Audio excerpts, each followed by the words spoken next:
சான்றோர் பெருமக்களே, இன்றைய தினம் கேள்வி பதில் நிகழ்ச்சியில் கோவையிலிருந்து நம்முடன் இணைந்து தெளிவான விளக்கங்களை வழங்க ஆழியாறு இணைப்பில் இணைந்திருக்கும் மதிப்பிற்கும் மரியாதைக்கும் உரிய உலக சமுதாய சேவா சங்கத்தின் முதுநிலை பேராசிரியர் அருள்நிதி வேத சுப்பையா ஐயா அவர்களை வாழ்க வளமுடன் என வாழ்த்தி வரவேற்கின்றோம். நிகழ்ச்சிக்கு செல்வதற்கு முன்பு ஐயா அவர்களை பற்றிய குறிப்புகளை அன்பர்களிடம் பகிர்ந்து கொள்வதில் பெருமகிழ்ச்சி அடைகின்றோம்.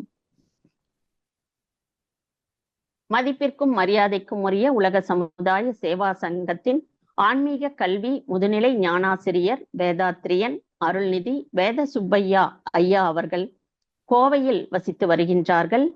BA PGD yoga, MA YHE பொருளாதாரம், வேதாத்ரிய மனவளக் கலையிலும் பல்கலைக்கழக பட்டங்களை பெற்றவர்கள். 1978 ஆண்டு அருட்தந்தை தத்துவஞானி வேதாத்ரி மகரிஷி அவர்களிடம் ஆன்ம தீட்சை பெற்று மனவளக் கலையை முறையாக பயின்று மெய்ப்பொருளை அறிந்து துன்பமில்லாமல் வாழ்பவர்.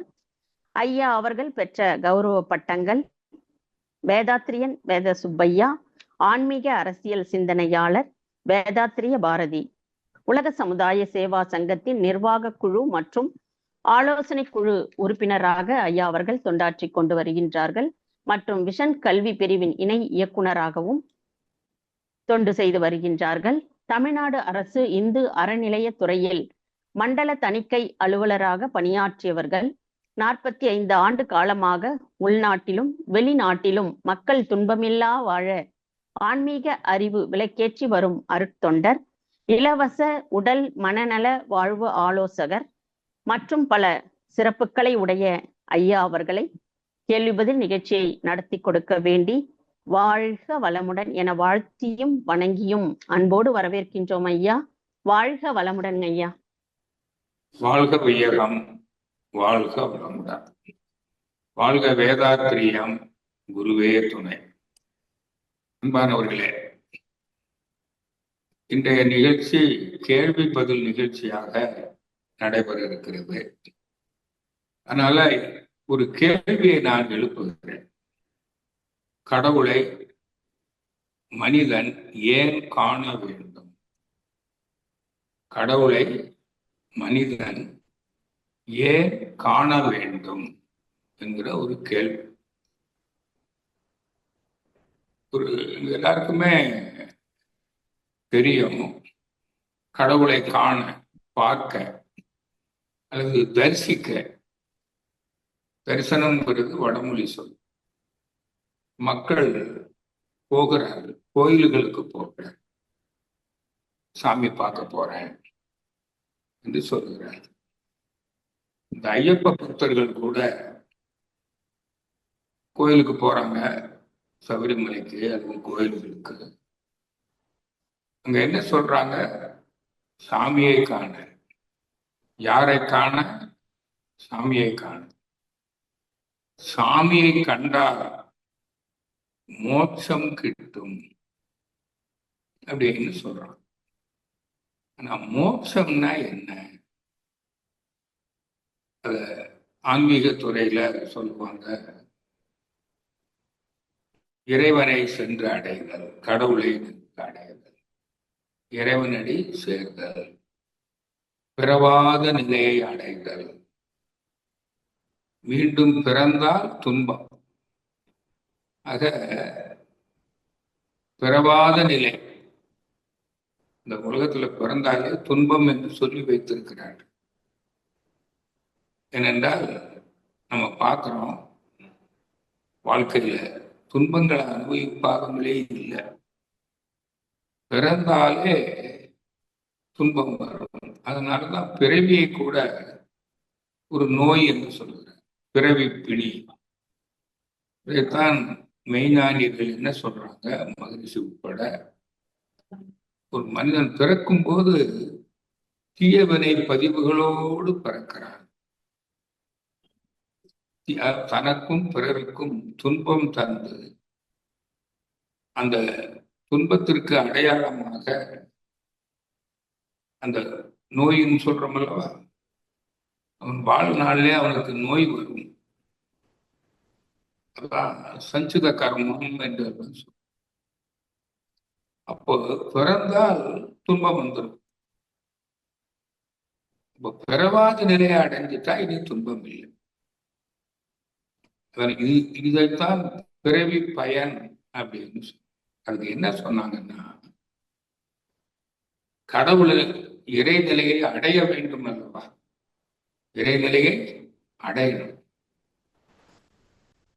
அதான் இறைவனடி சேர்ந்தார், கர்த்தருக்குள் நித்திரை அடைந்தார், வைகுண்ட பிராப்தி அடைந்தார், சிவலோக பதவி அடைந்தார், இப்படி எல்லாம் சொல்றாங்க. அது எப்போ அடைய முடியும், யாரால அடைய முடியும்னா, வாழும் காலத்திலேயே அந்த கடவுளை காண வேண்டும். கடவுளை கண்டாதானே இந்த கடவுள்கிட்ட போய் சேர முடியும் இல்லையா? அப்படிங்கிற கருத்துல சொல்லியிருக்காங்க. அப்போ கடவுளை கண்டால் அவனுடைய வாழ்க்கையில இனிமே என்ன இல்லை, பிறவி இல்லை. இதை பத்தி இப்ப சிந்திக்க போறோம். அப்போ என்ன ஆகும் அப்படின்னா, கடவுளை கண்டுவிட்டால் அவன் முற்பிறவியில செய்து கொண்டு வந்த பாவங்கள் இருக்கு இல்லைங்களா, அதையெல்லாம் புண்ணியம் செய்தும் அல்லது நோயாக அனுபவித்தும் கழித்து விடுவான். இனி அவனுக்கு துன்பம் இல்லை. அப்போ அந்த வினைப்பதிவுகளை கழிக்கணும் அல்லவா, அதற்குத்தான் கடவுளை காணணும். இந்த வினைப்பதிவை கழிப்பதற்கு என்ன செய்யணும்? அவன் முன்னாடி பாவ செயலை இனி புண்ணிய செயலை செய்யணும், நல்லதை செய்யணும். அப்போ தனக்கும் பிறருக்கும் நல்லதை செய்கிற ஒரு பண்பு அவனுக்கு வரும். அதுதான் அன்பு மலரும் சொன்ன. அன்புன்னா தனக்கும் பிறருக்கும் துன்பம் தராமல் வாழ்வது அன்பு. அன்புடையவர் தான். அப்போ துன்பம் போக்கணும் அல்லவா, ஏற்கனவே பாவம் பண்ணியிருக்கமே, அதற்கும் அன்புதான் வேண்டும் துன்பம் போக்குவதற்கு. அதனால அந்த அன்பை கருணை என்று சொல்லி வைத்தார்கள். அப்ப அன்பும் கருணையும் ஊற்றெடுக்கும் எப்போ கடவுளை அறிந்து விட்டார், கண்டு விட்டார். அது என்ன அப்படின்னா, அம்மா கவியில எல்லாம் சொன்னாங்க, வேற நம்முடைய ஆசானவர்கள் முதல்ல இருந்தே சொல்லிக்கிட்டு இருக்காங்க. நம்ம மன்றத்துக்கு வந்த நாள்ல இருந்தே ஆதியனும் பரம்பொருள் மெய் எழுச்சி பெற்று அணுகின்ற உயிராகி அணுக்கள் கூடி மோதி இணைந்து இயங்குகின்ற நிலைமைக்கேற்ப மூலகங்கள் பலவாகி அவை இணைந்து பேதித்து அண்ட கோடிகளாய் மற்றும் பிறப்பு இறப்பிடை உணர்தல் இயக்கமாகி நீதி நெறி உணர் மாந்தராக வாழும் நிலை உணர்ந்து தொண்டாற்றி இன்பம் காண்போம். அந்த வாழும் நிலையை உணர்ந்து கொள்ளுகிறோம். அது என்னன்னா, மெய்ப்பொருளே தான் ஐம்பூதங்களாகி அம்மா சொன்னாங்க இல்லைங்களா, முறையாக கூடி உடலாக இந்த எல்லா உயிர்களுடைய உடலாக, உயிராக, மனமாக, அது மனித உடலாக, மனித உடல் உயிர் மனம் எல்லாம் ஒண்ணுதான். உடல்னா உயிர் பொருள்னு அர்த்தம், உயிர் உடல். அப்ப அங்க மனம் இருக்கும். அதனால மனிதனாக இறுதியாக இயற்கை என்னும் இந்த வனத்தில் இறுதியாக பூத்த மலரே மனிதன். இப்ப எல்லாருக்கும் தெரியும். இத நம்முடைய ஆசானர்கள் தந்தவர்கள் இதைத்தான் சொல்றாங்க. இதைத்தான் மெய்ஞானம், மெய்ஞானம் ஓங்கி வாழ்வோம் அப்படின்னு சொல்றோம் இல்லவா. அதாவது மெய்ப்பொருளேதான், மெய்ப்பொருள்தான் ஆகிநிலை, இறைநிலை, தெய்வம், கடவுள், உருவம் இல்லாதது, எங்கும் நீக்கம் நிறைந்ததுன்னு சொல்றோம்ல. எல்லாம் அல்ல, யாவும் அறிந்த, எங்கும் நிறைந்தது எதுவோ அதுவே இறைவன், கடவுள், தெய்வம். அதைத்தான் மகரிஷி நமக்கு விளக்குறாங்க, எல்லாருக்கும் விளக்குறாங்க. இன்னைக்கு இருக்கிற விஞ்ஞான காலத்துல இந்த ஸ்பேஸை பற்றி எல்லாருக்கும் சொல்லிட முடியும். இந்த பிரபஞ்ச சக்தி, காஸ்மிக் எனர்ஜி, விஞ்ஞானிகள் கூட சொல்றாங்கல்ல, the whole universe is packed with magnetism, unified force, ஒரு ஸ்டாட்டிக் ஃபோர்ஸ் இருக்குன்னு சொல்றாங்க இல்லைங்களா. ஒரு பிரபஞ்ச சக்தி, அத பிரணவ சக்தி, காந்த சக்தி என்று கூட சொல்றாங்க இல்லைங்களா. இது எல்லாருக்கும் புரியுது இல்லை ஞானத்துல. அப்போ இதை எப்படி காணுகிறீர்கள்? சிந்தித்து காணுகிறீர்கள், ஊனக்கண்ணால் அல்ல, எண்ணத்தால், தவம் செய்து, அறிவால். இது புலன்கள் வழியா, கண் வழியா பார்த்தா அது பெரும் மனம். மனம் மனம் காணாது. மனம் அழுத்தம், ஒலி, ஒளி, சுவை, வாசனையைத்தான் உணரும். அறிவு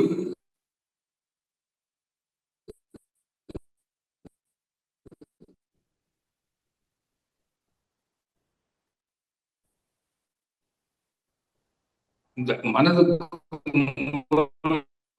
அறிவு. அந்த அறிவதனை கருவினிலே இணைதான் தவம். அப்ப துரியாதீதம் பண்ண போது அதைத்தான் இறைநிலை தவம்னு சொல்றோம், மகரிஷி சொல்லுவாங்க.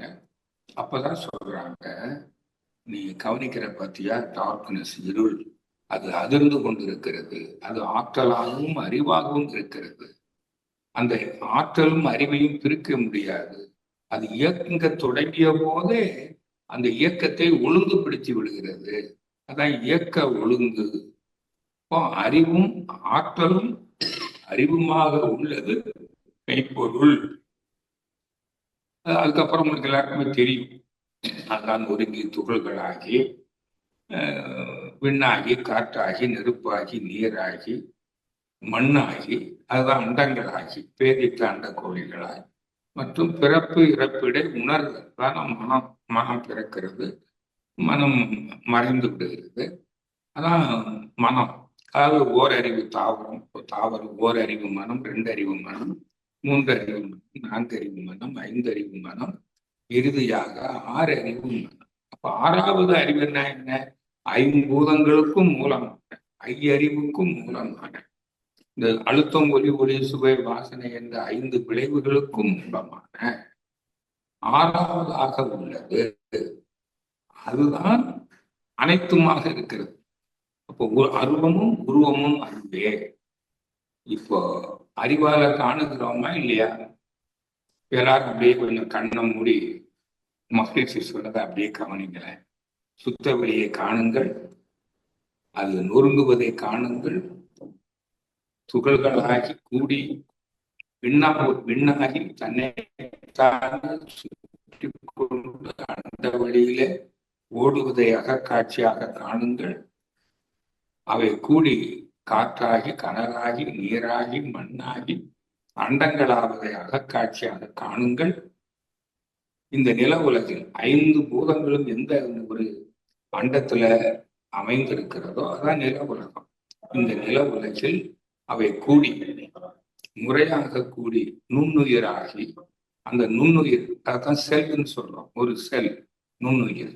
அந்த செல்கள் கூடிதான் ஓரறிவு தாவரமாகி, அப்புறம் புழுவாகி, பூச்சியாகி, உருவனமாகி, கால்நடையாகி, இங்க மனிதனாக தன்மாற்றம் பெற்றிருப்பதை இப்போ உங்களால அகக்காட்சியால காண முடியுதா இல்லையா? இதுதாங்க கடவுளை காணுங்கள். கண்டிடலாம் அவனை என்றும் இயற்கையாக. இதுதான் அப்போ ஊனக்கண்ணால காண முடியாது. ஆனா பக்தர்கள் இது அறியாம ஊனக்கண்ணால் பொருட்களை பார்க்க போகிறார்கள். புலன்களுக்கு எட்டுகிற பொருட்களை இப்போ கோயில்ல போய் பார்க்கறாங்க. எதை பார்க்கறாங்க? ஒண்ணு நிலம், அல்லது நீர், நெருப்பு, காற்று, வெண். இந்த 5 பூதங்களைத்தான் அவர்கள் கடவுளாக வணங்குகிறார்கள். புரியுதுங்களா? அதானே வணங்குறாங்க. இப்போ சைவ சமயத்துல இருக்குது இல்லையா, மண்ணை வணங்குறதுக்கு காஞ்சிபுரம், நீரை வணங்குறதுக்கு திருவானைக்காவல், நெருப்பை வணங்குறதுக்கு திருவண்ணாமலை, காற்றை வணங்குறதுக்கு காளஹஸ்தி, விண்ணை வணங்குவதற்கு சிதம்பரம். இதான சைவ சமயம், ஆதி சமயம். அதான நாம சிவாய பஞ்சபூதம். இந்த லிங்கம் போட்டு, லிங்கம் தான் அறிவு, அதான் அறிவும் ஆற்றல், ஃபோர்ஸ் அண்ட் கான்சியஸ்னஸ். அது சிவமும் சக்தியும். புரியுதுங்களா? சிவம்னா அறிவு, சக்தினா ஆற்றல், சிவசக்தி. அத அர்த்தநாரின்னு சொல்லிட்டாங்க. அப்ப லிங்கம், லிங்கத்துக்கு மேல என்ன இருக்குது? ஒரு 5 கல் நாகத்துக்கு போட்டு சொல்லிட்டாங்க. இதான இயற்கை. இப்போ பக்தர்கள் இந்த ஊனக்கண்ணால் எதை வணங்குகிறார்கள்? கடவுளுக்கு ரொம்ப பஞ்சம். அவர்கள் கடவுளை காண முடியாது. அவர்கள் காண்பது பொய், மாயை. அது நிலை பொருள் அல்ல, உண்மை அல்ல, சத்தியம் அல்ல, அது அசத்தியம். அதனால அவங்களுக்கு நம்ம எல்லாரும் ஒண்ணுதான் அப்படின்றத ஏற்றுக்கொள்ள முடியவில்லை. அன்பு, நம்ம எல்லாரும் ஒண்ணுதான் அப்படின்றது. ஏன்னா ஒன்று, ஐம்பூதங்கள் கூடிதானே இந்த, அப்ப 5 கூடிதானே மனிதனா இருக்கிறான். ஒன்று, அந்த 5வது தன்மாற்றம் பெற்ற ஒன்று சுத்தவெளி, அதுதான் மெய்ப்பொருள். அப்ப அதுதான் ஐம்பூதங்களாகி அண்டங்களாகி எல்லாம் இயற்கையாக இருப்பதை அகக்கண்ணியால பார்த்துட்டோம் அல்லவா, அறிவால் காணுகின்றோம் அல்லவா. இப்ப என்ன வந்ததுன்னு பாருங்க. எல்லாருக்கும் அன்பு வந்துருச்சா வரலையா? சம உணர்வு வந்துருச்சா? சரி, அடுத்தது எதுக்கு வந்தது மனிதனாக அப்படின்னா, இந்த இயற்கையை ரசிப்பதற்கு. சுவை ஒளி ஊறு ஓசை நாற்றம், வள்ளுவர் சொல்றாரு இல்லைங்களா? அப்ப இந்த சுவை ஒளி ஊறு ஓசை நாற்றமாக இருப்பது யார்? அதுவும் இறைவன் தான். ஐம்பூதங்களாக இருப்பதும் மெய்ப்பொருள். ஐம்பூதங்களிலே அழுத்தம் ஒளி ஒளி சுவை வாசனையாக இருப்பதும் மெய்ப்பொருள். அப்போ அந்த மெய்ப்பொருள் உணர்வு ரசிக்கிறாங்க. அந்த ரசிக்கும் போது ஒரு இன்பம் இல்லையா? இதை ரசிப்பதுக்கு தானே வந்திருக்கிறான் மனிதன். வாழ்நாள் இந்த இந்த உடம்புல மட்டும் இல்லை, என் உடலில் மட்டுமல்ல, இன்னும் வந்து கொண்டே இருக்கிறான். இன்னைக்கு எத்தனை உடல் மறைந்து இருக்கிறது, எத்தனை பேர் பிறந்திருக்கிறார்கள். உடல் பிறந்திருக்குல்ல, பிறப்பு எடுத்திருக்குல்ல. இன்னைக்கு காலையில 6 மணிலிருந்து சூரிய 6 மணி கணக்கு வச்சுங்களேன். இதுவரையில உலகம் முழுவதும் எத்தனை பேருடைய உடல் மறைந்திருக்கிறது, எத்தனை பேருடைய உடல் தோன்றி இருக்கிறது. புரியுங்க? அப்ப காலகாலமா இந்த நில உலகில்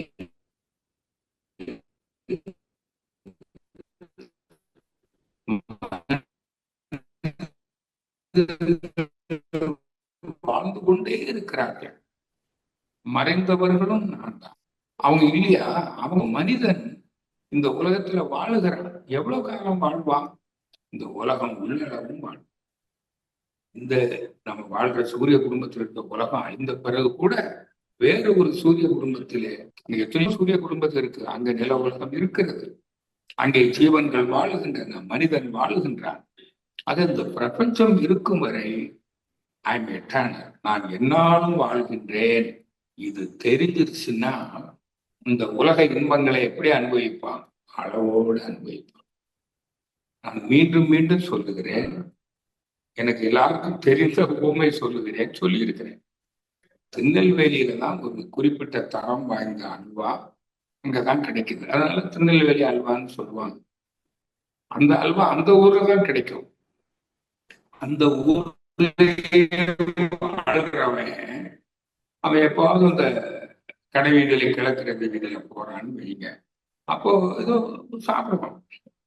அப்ப அவன் அவன் எவ்வளவு சாப்பிடுவான்? அளவோட சாப்பிடுவான். ஏன்? அது சுவையா கூட இருக்கும். நாளைக்கு தான் நம்ம இருக்க போறோமே. நம்ம என்ன செத்தா போக்குறோம், இந்த ஊரை விட்டா போக்குறோம். அதே போல அவன் அளவோட அனுபவிப்பான் இல்லையா? அதுக்கு ஆசைப்படுவானா? இன்னும் வேண்டும் என்று பேராசைப்பட மாட்டான். அந்த பேராசை தான் இப்ப துன்பமா இருக்கு. அந்த ஆசையோடு வாழுகிறான்னு பாருங்க. இந்த உலக இன்பங்களையே அனுபவிக்கிறான். தொட்டு சுவைத்து முகர்ந்து பார்த்து கேட்டு பொருள் உறவிலும் தாம்பத்திய உறவிலும் புலன் இன்பங்களை அனுபவிக்கிற மனிதன் அனுபவித்துக் கொண்டே அது இன்னும் வேண்டும் என்று ஆசைப்படுகிறான். இதுதான் பேராசை. இந்த பேராசைப்படுவோடு வாழ்வதே மனதுக்கு துன்பம். அப்ப அப்படி ஆசைப்படுவவன் என்ன செஞ்சிருவான்? அப்பவே உடல் தாங்குற அளவுக்கு மேல அனுபவிச்சிருவாங்க. அப்ப என்ன நடக்கும்? நோய் வந்துடும், துன்பம். இன்பத்தின் அளவு முறை மீறும் போது ஏற்படுவோம் அந்த இது மாற்றமே இன்பத்தில் அளவு மறுப்பு பெயராம் துன்பம் சொல்றேன். இன்பம் வேறு துன்பம். அப்போ இங்க இங்க என்னன்னு பாருங்களேன். இந்த இயற்கையை ரசிப்பது இன்பம். அந்த இன்பத்திற்கு இன்னும் வேண்டும் என்று ஆசைப்பட்டால் அதுதான் மனசுக்கு துன்பம். அந்த அந்த இன்பம் எப்படி கிடைக்கிறது? பொருள் உறவு, மக்கள் உறவு, அதான் பொருள் பற்று, மக்கள் பாசம். அதைத்தான் மகிழ்ச்சி சொல்றாங்க. பொருள் புகழ் செல்வாக்கு புலன் இன்பம் நான்கும் இன்னும் வேண்டும் என்ற ஆசையோடு வாழ்பவன் மன துன்பத்தில் வாழ்கிறான். ஒரு கவியில் இருக்கு, நினைவு இருக்குதா? பொருள் புகழ் செல்வாக்கு புலன் இன்பம் நான்கிலே புகுந்து அழிந்து மனித மனம் புண்ணாய் வருந்துகிறது. இதாங்க மன துன்பம். அப்போ இங்க மன நலம் எப்ப வரும்?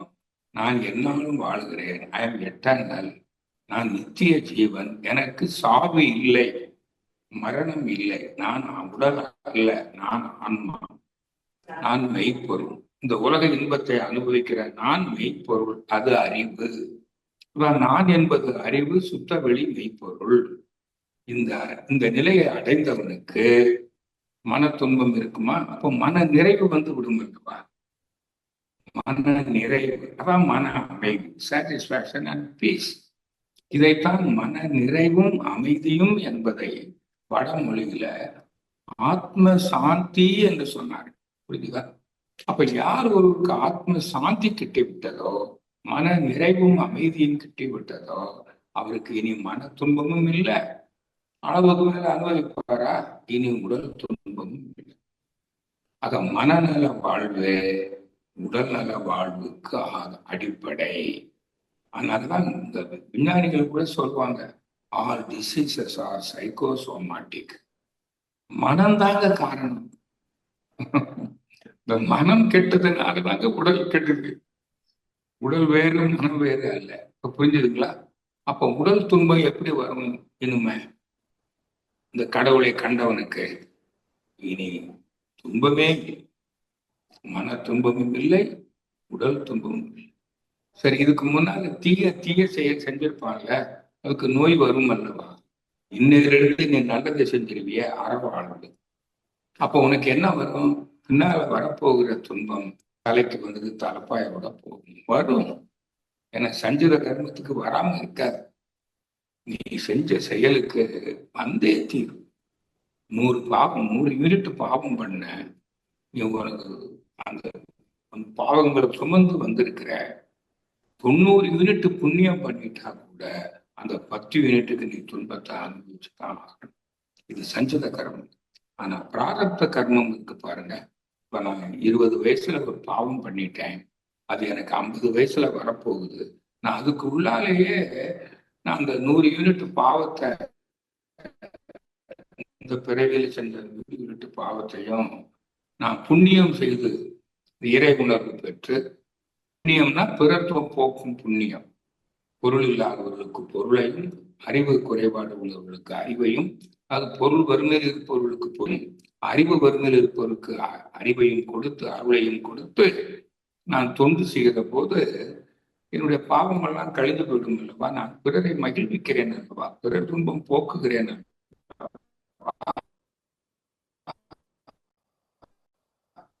அப்படிங்க எனக்கு எப்படிங்க? எனக்கு ஞானிகள், தன்னை அறிந்த தத்துவ ஞானிகள் அந்த துன்பத்தை நான் செஞ்சதுக்கு தான் வந்திருக்குது என்று ஏற்றுக்கொள்வார்கள், தாங்கிக் கொள்வார்கள்.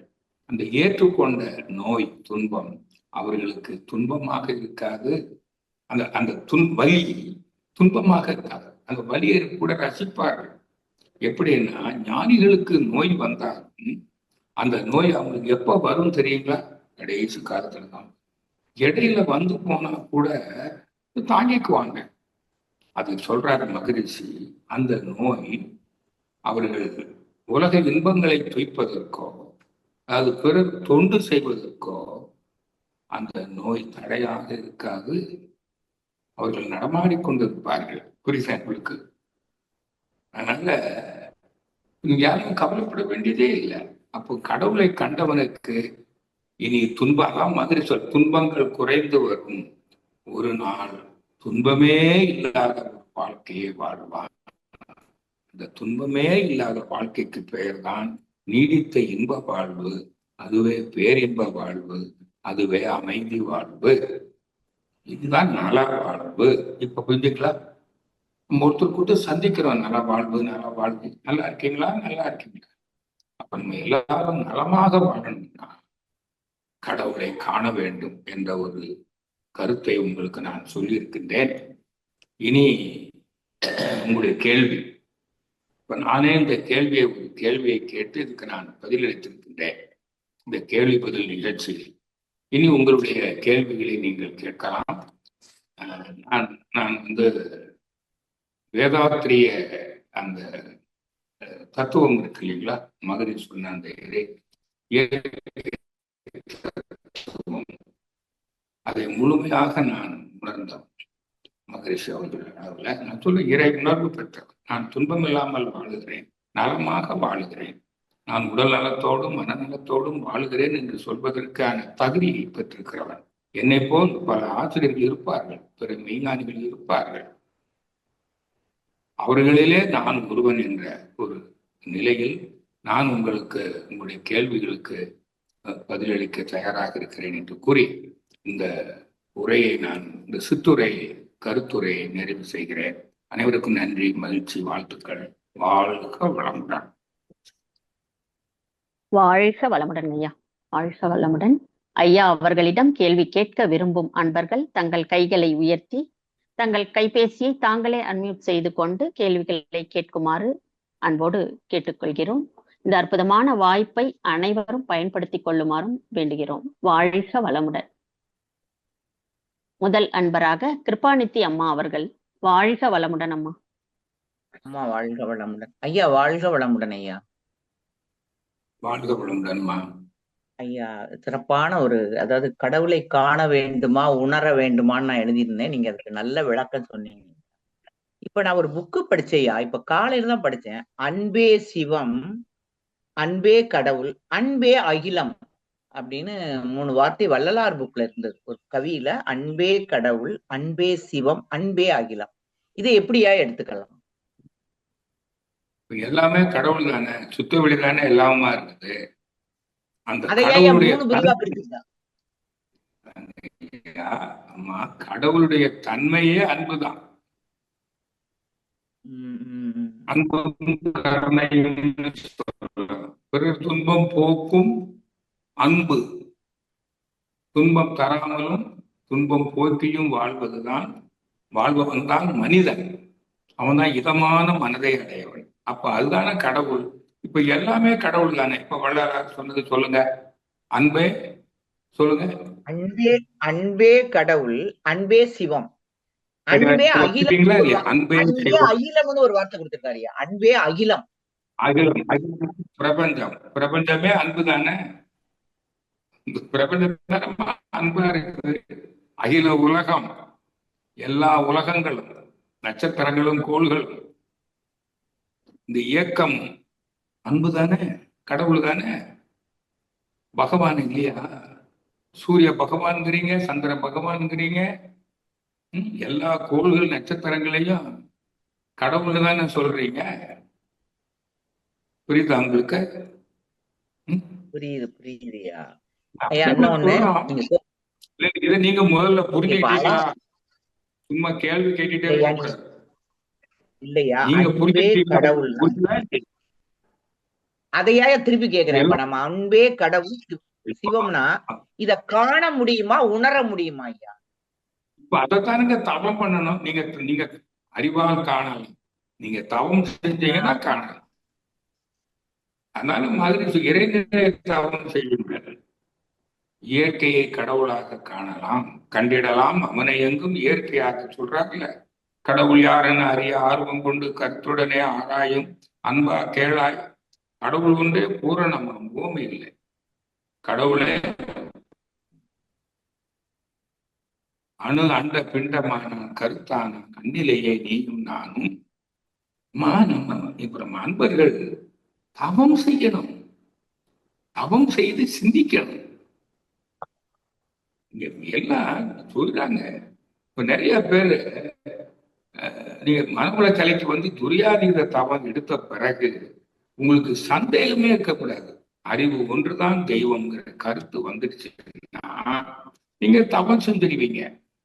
அதை புரிந்து கொள்ள முடியல, ஏற்றுக்கொள்ளல. அதனாலதான் ஏற்கனவே நீங்க எதையெல்லாம் உருவங்களை கடவுளா வணங்கிக்கிட்டு இருந்தீங்கல்ல, அதெல்லாம் வணங்கிக்கிட்டே இருக்கிறீங்க. இப்ப என்னுடைய உரையை கேட்கிற நீங்கள் உங்களில் பலர் இருப்பீங்க, உருவத்தை கடவுளா வணங்குறீங்க, வேண்டுறீங்க, துன்பமில்லாத வாழ்வு, கடவுளே என்னை காப்பாத்து, என்னை நல்லா வையே அப்படின்னு. இந்த இந்து மதத்தை சார்ந்தவர்கள் எத்தனை கடவுளை வணங்குறாங்க சொல்லுங்க பார்க்கலாம். இல்லையா?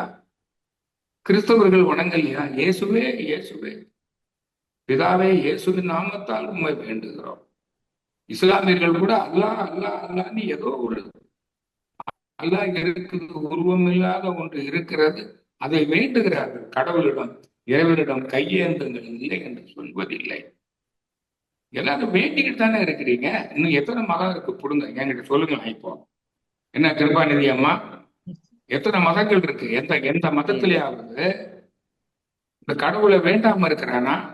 ஒண்ணு கடவுளுக்கு, ஒண்ணு உருவத்தை. இஸ்லாமியர்கள் நாங்கள் கடவுளுக்கு உருவம் இல்லைன்னு சொல்லுவாங்க. சரி, உருவம் இல்லை, எது உருவம் இல்லை சொல்லு. அறிவுதான் கடவுள், சுத்த வெளிதான் கடவுள்னு இஸ்லாமியர்கள் சொல்லுவாங்களா? சும்மா பிதட்டக்கூடாது. ஆன்மீகத்துல ஒரே பிதட்டல் உலகம் முழுதும். அந்த பிதட்டல ஒழிக்கிறது தான் வந்திருக்காரு வேதாத்ரி. இன்னும் ஒழிய மாட்டேங்குது. இந்த மகனுக்கு இருக்கிற அருள் செல்வருங்கிற பட்டம் வாங்கினது. அருள் செல்வர்னா என்னமா பொருள்? அறிவை தெய்வமாக அறிந்தவன் அர்த்தம், விளங்கி கொண்டவன், தியரிட்டிக்கல். தொடர்ந்து தவம் பண்ணா உணர்ந்துடலாம். இந்த விளக்கத்தையே இன்னும் ஏத்துக்கலையே. அதனாலதானே இப்ப கோயிலுக்கு வந்த நம்ம மன்றத்துல இருக்கிறவங்க இன்னும் அந்த பழைய கடவுளை தான் வணங்கிட்டு இருக்கிறாங்க. நான் பாக்குறேனே, ஆசிரியர்கள் கூட, ஆலியாருக்கு வர்றாங்களே ஆசிரியர்கள், இன்னும் உருவத்தை வணங்கிட்டு தான் இருக்கிறான். மந்திரம் சொல்றான், பூஜை பண்றான். புரியுது உங்களுக்கு? அப்படி இந்த நிலை இருந்தா நீங்க என்ன கடவுளை காணலாம் கடவுளை காணலாம்னு ஆசிரியர்களுக்கு பேசுறதுக்கு அருகதை வேணும். சரிதானாமா?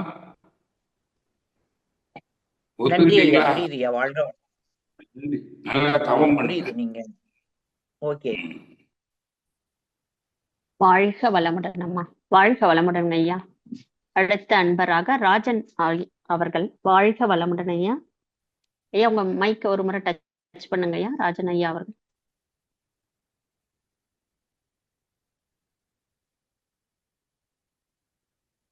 வாழ்க வளமுடன் ஐயா. வாழ்க வளமுடன் ஐயா. ஐயா வாழ்க வளமுடன். வாழ்க வளமுடன். வாழ்க வளமுடன் ஐயா. ஐயாக்கு சிக்னல் கொஞ்சம் ஐயா கேக்குதுங்களா? ஐயா ஐயா கேக்குதாங்க ஐயா? ஐயா வாழ்க வளமுடன் ஐயா. ஐயா நான் உடற்பயிற்சி காயக்கல்பம் இது ரெண்டு மட்டும் செய்யறேன். தவம் செஞ்சாதான் அறிவு வருங்களா ஐயா? கண்டிப்பா. கடவுளை அறியணும்னா பண்ணுங்க. உடற்பயிற்சி காயக்கல்பம் பண்ணா உங்களுக்கு நோய் எதிர்ப்பு சக்தி கூடும். இருக்கிற நோய் கூட எளிதாக குணமாகும், நோய் எதிர்ப்பு சக்தி கூடும். ஆனா நீங்க கடவுளை காண முடியாது. தவம் கூட நீங்க துரிய வரையில தவம் செஞ்சா அது உடல் நலத்துக்கு தான். சரி. துரியாதீத தவம் செஞ்சாதான் கடவுளை காண முடியும். இப்ப தவம் மட்டும் செஞ்சு நடந்த இந்த காந்த தத்துவம் நீங்க துரிய வரைக்கும் தவம் செஞ்சீங்கன்னா அது தவம் செஞ்சா மட்டும் போதாது. எண்ணமா நல்ல எண்ணத்தை மனதில் வைத்திருக்க வேண்டும். ஆசையை சீரமைக்கணும், சினம் தவிர்க்கணும், கவலையை ஒழிக்கணும். இவ்வளவு செஞ்சீங்கன்னா நீங்க உடல் நலத்தோட வாழ முடியும். நோய் எதிர்ப்பு கூடாது. நல்லா புரியுதா? கூட இப்ப அடிப்படை பயிற்சி எடுக்கிறாங்க. துரிய தவம் முறையில பயிற்சி எடுக்கிறாங்க. ம். என்ன மாநாட்டில் ஆசை சீரமைத்தல், சினம் தவிர்த்தல், கவலை ஒழித்தல் சொல்லி கொடுத்தோம்ல, ஆமா ஆமா. இதையெல்லாம் செஞ்சுக்கிட்டு உடல் பயிற்சி, காயக்கல்பம், தவம் செய்து வந்தால் நிச்சயமாக நோய் தணியும், ஆ, நோய் எதிர்ப்பு சக்தியும் கூடும், சரிங்க. சந்தேகமே கிடையாது. ஆனால் உங்களுக்கு மனநலம் வராது. ஆ, நல்லா புரிஞ்சுட்டீங்களா? இப்ப நிறைய பேர் அப்படித்தான் இருக்கிறாங்க. ம். நிறைய பேரு நான் உடற்பயிற்சி செய்யறேன், காய்ச்சல் பண்றேன், தவம் கூட பண்றேன். அது ஒரு சிலருக்கு தான் உடல்நலம் மேம்பட்டு இருக்குது. ஆனா அவங்களும் இன்னும் நோய்கள்லாம் சிக்கிட்டு இருக்கிறாங்க. இப்ப இந்த ஜூம்ல கூட நல்லா கேட்டுக்குங்க, நம்ம மருத்துவர்கள், நம்ம நம்ம இந்த ஜூம்ல உரையாற்றுகிற மருத்துவர்கள் இருக்காங்க இல்லையா, ம். கேட்டிருப்பீங்களா? ஆமா. நிறைய டாக்டர்கள், நிறைய மருத்துவ துறையில உள்ளவங்க, நான் பேர் சொல்ல வேண்டியதில்லை உங்களுக்கு, நீங்க கூட அட்டன் பண்ணிருப்பீங்க. ஆமா. மருத்துவர்கள் இது போல ஜூம்ல நிகழ்ச்சி பேசும்போது மக்கள் எல்லாம் எதை பற்றி கேட்கறாங்க? உடல் நோய். உடல் நோய் தான் தீர்வு கேட்டாங்க. யாராவது மனநோய்க்கு தீர்வு கேட்டாங்களா? இல்ல இல்ல இல்ல. அவங்க நம்பரை வாங்கிக்கிறாங்க, அப்படி பண்ணுங்க, இதை பண்ணுங்க, உங்களுக்கு இங்க பார்க்கலாம். ஒருத்தர் வர்ம கலையை பற்றி ஒருத்தர் பேசினா அது செலவில்லாத வைத்தியமாச்சே, அதனால அவர்கிட்ட போலான்னு அதுதான் போறாங்க. புரியுது அவங்களுக்கு? புரியுது. பார்க்கலையே. சார்காவில இருந்து ஒரு அம்மா பேசுவாங்க டாக்டர், ஒசூர்ல இருந்து ஒரு டாக்டர் பேசுவாரு, சென்னையில இருந்து ஒருத்தர் பேசுவாரு, இப்படி நிறைய டாக்டர்ஸ், மருத்துவர்கள். எல்லாரும் இதைத்தானே கேக்குறீங்க. ஆமா, புரியுது உங்களுக்கு? அப்ப மக்கள் எந்த நிலையில இருக்கிறாங்கன்னு புரியுதா? புரியுதுங்கய்யா. அதுக்காக தான் இன்னைக்கு இந்த நிகழ்ச்சி, இந்த தலைப்பே நான் சொன்னேன், இதுக்காக தான் சொன்னேன். இந்த கேள்வியை கேட்டு நான் பதில் சொல்லுகிறேன். அதுக்கப்புறம் அவங்க என்ன கேள்வி வேணாலும் கேட்கட்டும். உடற்பயிற்சி செய்யறது, உடற்பயிற்சி ஏன் செய்யணும், எப்படி செய்யணும், காயக்கல்ப பயிற்சி ஏன் செய்யணும், எப்படி செய்யணும், அது சொல்லுங்களேன். அவன் ஏன் செய்யணும், எப்படி செய்யணும், அகத்தாய்வு ஏன் செய்ய வேண்டும், எப்படி 4 பயிற்சி சொன்னேன். உடல் பயிற்சி, காயக்கல்ப பயிற்சி, அகத்தாப பயிற்சி, அகத்தாய்வு பயிற்சி. இந்த 4 பயிற்சியும் செஞ்சா தன் அகத்தாய்வு அறிவுக்கு, அறிவுக்கு அகத்தாய்வு பயிற்சி, ஆற்றலுக்கு அகத்தாபம், தவ ஆற்றல். புரியுதா? உடல் பயிற்சியும் காயகல்ப பயிற்சியும் உடல் ஆற்றல், உயிர் ஆற்றல், மன ஆற்றல் மேம்பாட்டுக்கு. நல்லா புரிஞ்சுக்கிட்டீங்களா? உடல் பயிற்சி உடல் ஆற்றல் மேம்பாடு, காயகல்ப பயிற்சி உயிர் ஆற்றல் மேம்பாட்டு, அகத்தவம் எதுக்கு? மன ஆற்றல் மேம்பாட்டுக்கு. ஆய்வு தான் அறிவு முழுமை பெருக்கு, அறிவு அறிய, ஞானம் பெற. இப்ப புரிஞ்சுட்டீங்களா? புரியலையா? புரியுதுங்க. இதை செய்யணும், இல்லாம அறிவு வராது, ஞானம் வராது. ஞானம்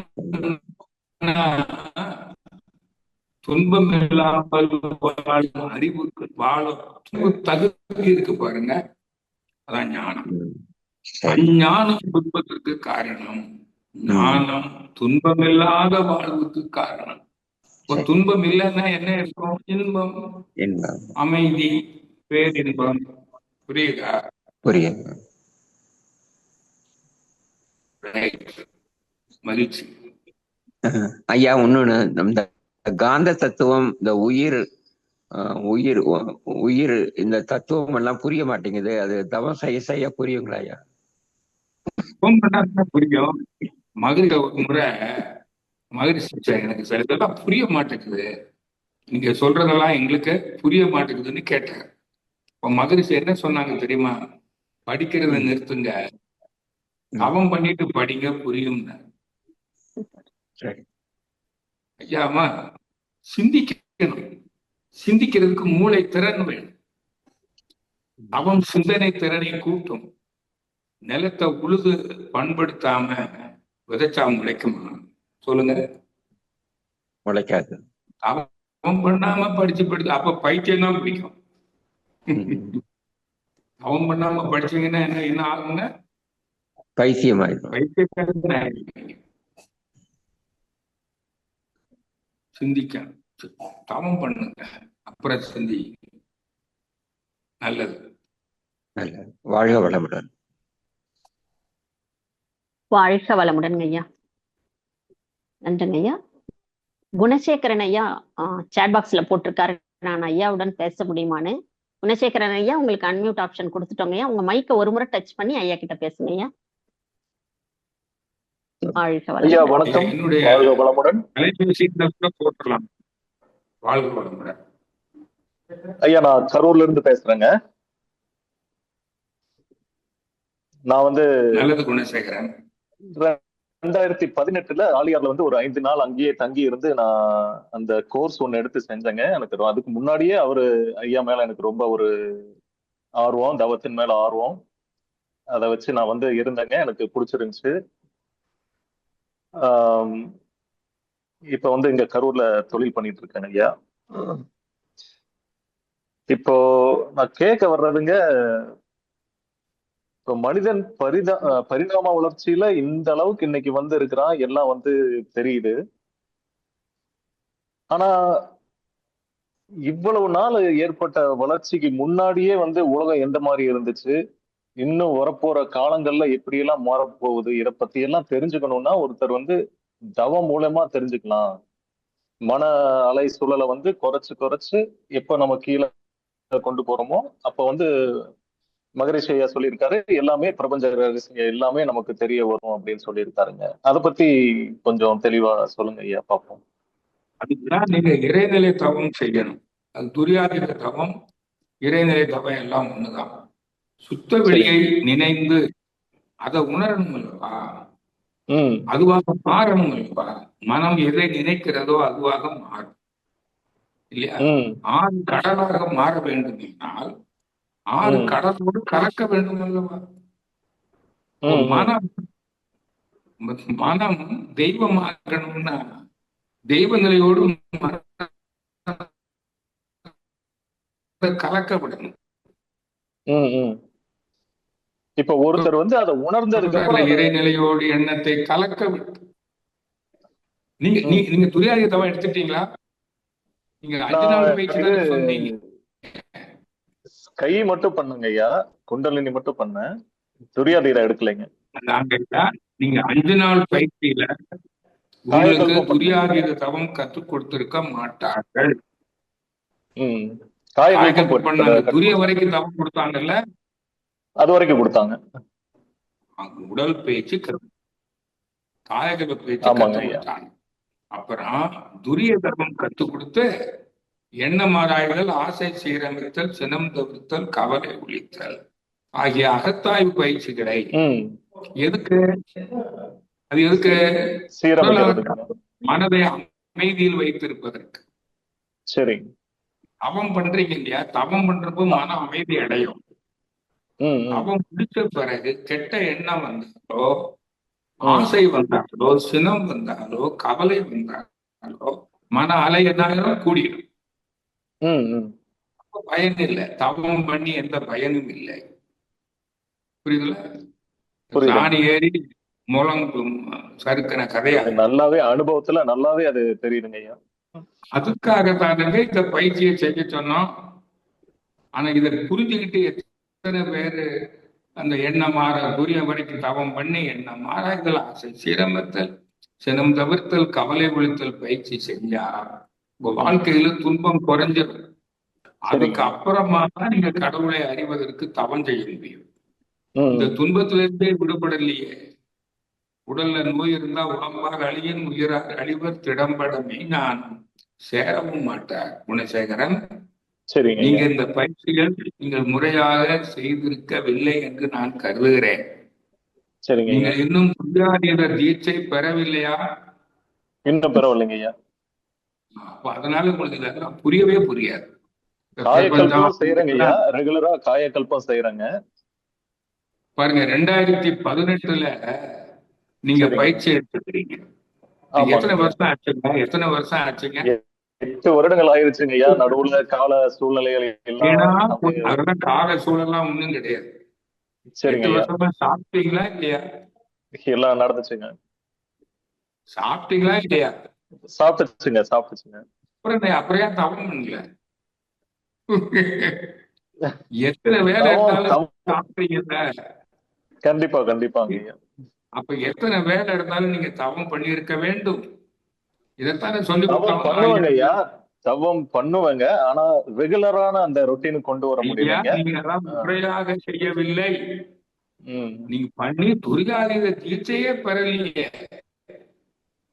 எப்படி உங்களுக்கு ஞானம் கிட்டும்? கடவுளை காணவே முடியாது. சரிங்க. இப்ப இந்த பயிற்சிகளை முறையாக அதனால முடிச்சதுக்கு அப்புறம் தான் துரியாதீதத்துக்கு நான் வந்து தீட்சை பெறணும். நீங்கள் முடிந்தால் என்னுடைய அலைபேசி எண்ணுக்கு தனியா பேசுங்க. சரிங்க நான் ஐயா. உங்களுக்கு எப்படி இந்த தகவல் செய்யணும் சரிங்க ஐயா. இன்னையில இருந்து 1 வருடத்துக்குள்ள சரிங்க ஐயா. திருமூலர் சொன்ன மாதிரி நான் சொன்ன மாதிரி நீங்க இந்த பயிற்சிகளை எல்லாம் செய்து வாருங்கள். சரிங்க ஐயா. கண்டிப்பாக அடுத்த வருஷத்துக்குள்ளாக சரிங்க. இதே தேதிக்குள்ளாக சரிங்க ஐயா. நீங்கள் இறை உணர்வு பெற்று விடுவீர்கள். அதற்கு நான் உதவுகிறேன். ஆனா நீங்க பயிற்சி பண்ணணும். நான் ஆர்வமா இருக்கிறேங்க ஐயா. அப்புறம் சரிங்க ஐயா. நான் பயிற்சி எப்படி செய்யணும்னு சொல்லிக் கொடுக்க முடியும். அதான் செய்ய வேண்டியது நீங்க. நேரம் ஒதுக்கி செய்வது அது அவங்களுடைய கடமை. என்னோட தொடர்பு கொள்ளுங்க. சரிங்க ஐயா. நன்றி. நன்றி. வாழ்க வளமுடன். வாழ்க வளமுடன் ஐயா. அடுத்த அன்பராக கவிதா அம்மா அவர்கள். வாழ்க வளமுடன். அம்மா வாழ்க வளமுடன். ஐயா வாழ்க வளமுடன். ஐயா ஞானிகள் கூட கர்மா இருக்குங்களா ஐயா? கர்மா கணக்கு உடலால ஞானிகளுக்கும் கர்மா இருக்குங்களாயா? உடலால எல்லாருக்கும் கர்மா இருக்கும். ஞானிகளுக்கும் நோய் வரும். என் ஞானிகள் உங்களுக்கு ஞானிகளுக்கு வரலையா? என் மகிழ்ச்சிக்கு வரலையா? ஞானம் பெற்ற பிறகும் அவருக்கு துன்பம் வரலையா? சொல்றாரு ஞானிகளையும். ரமணக்கெல்லாம் ஞானி இல்லையா? போய் வந்துதான் வரலையா? வந்துதுங்கய்யா. அப்புறம் என்ன கேள்வி? இல்ல ஒரு டவுட் தாங்கய்யா. அது என்ன சொன்னேன், நாய் வரும். அந்த நோயை அவங்களுக்கு துன்பமாக இருக்க தொண்டு செய்வதற்கு அந்த நோய் என்ன இருக்காது? துன்பமா இருக்காது. புலன் இன்பங்களை தீர்ப்பதற்கோ தொண்டு செய்வதற்கோ என்னவா இருக்காது? துன்பமா தடையா இருக்காது. நான் சொல்றது நல்லா கவனிக்கணும். அதை அவர்கள் துன்பமாக எடுத்துக்கொள்ள மாட்டார்கள். அது ஒரு அனுபவமாக எடுத்துக்கொள்வார்கள். துன்பம் என்பது ஒரு அனுபவம். அதனால துன்பம் வரும்போது சிரிப்பார்கள். வள்ளுவர் சொன்னார் இல்லையா? ஒரு அனுபவம். அது தாங்க முடியாத துன்பம் அப்படிலாம் கிடையவே கிடையாது. தாங்க முடியாத துன்பமாக இருந்தால் மயக்கம் வந்துவிடும், அல்லது என்ன வந்துவிடும்? மரணம் வந்துவிடும். மயக்கமும் வரவில்லை, மரணமும் வரவில்லை என்றால் அந்த நோய் அவர்களுக்கு தாங்கும் அளவில் தான் இருக்கிறது. எத்தான் மகனே சொல்வார், வலியை தாங்கிக் கொண்டே தாங்க முடியவில்லை என்று சொல்லுகிறார். மாற்றுரை பார்க்கின்றார், பொய் சொல்லுகிறீர்கள். புரியுதாமா? புரியுதுங்கய்யா. நல்லது. ஐயா உங்க அனுபவத்தை சொல்லுங்களேன் ஐயா. இறைவனை அடைஞ்ச அனுபவம். இவ்வளவு நேரம் பேசுனதுல அதான் அனுபவம். ஆமா, உங்களது சொன்னா எங்களுக்கு கொஞ்சம் நல்லா இருக்கும். கடவுளை கண்டு கொண்டேன். யான் பெற்ற இன்பம் நீங்க பெறணும்னா நீங்களும் கடவுளை காணுங்கள். இனி பிறவியும் இல்லை, என்னாலும் இன்பமே. கடவுளை கண்டவனுக்கு என்னங்க? என்னாலும் இன்பமே, நீடித்த இன்பம். அதான் பேரின்பம். கண்டவனுக்கு தானே தெரியும். நீங்கள் காணுங்கள். நன்றிகள் ஐயா. கடவுளை காணலாம், வாருங்கள். கண்டிடலாம் அவனை எங்கும் இயற்கையாக. மெய்ப்பொருளே அணு அண்ட பிண்டமானான் அந்நிலையே நீயும் நானும். வள்ளலார் கூட சொல்வார், அண்ட பிண்ட விசாரணை. விசாரி, பிண்டம்னா என்ன? நான் பிண்டம், உடல். அண்டம்னா இருக்கிற சடப்பொருள்கள். அதுவும் பஞ்சபுலங்களானது, உடலும் பஞ்சபுலங்கள். இது முறையாக கூடியிருக்கிறது, அது முறையற்ற கூட்டு. முறையாக கூடுனா அங்கு உணர்வு இருக்கிறது, அறிவு. அறிவு இங்கே மனமாக இருக்கிறது. சடப்பொருளே அறிவு இருக்குது, ஆற்றலும் இருக்கிறது.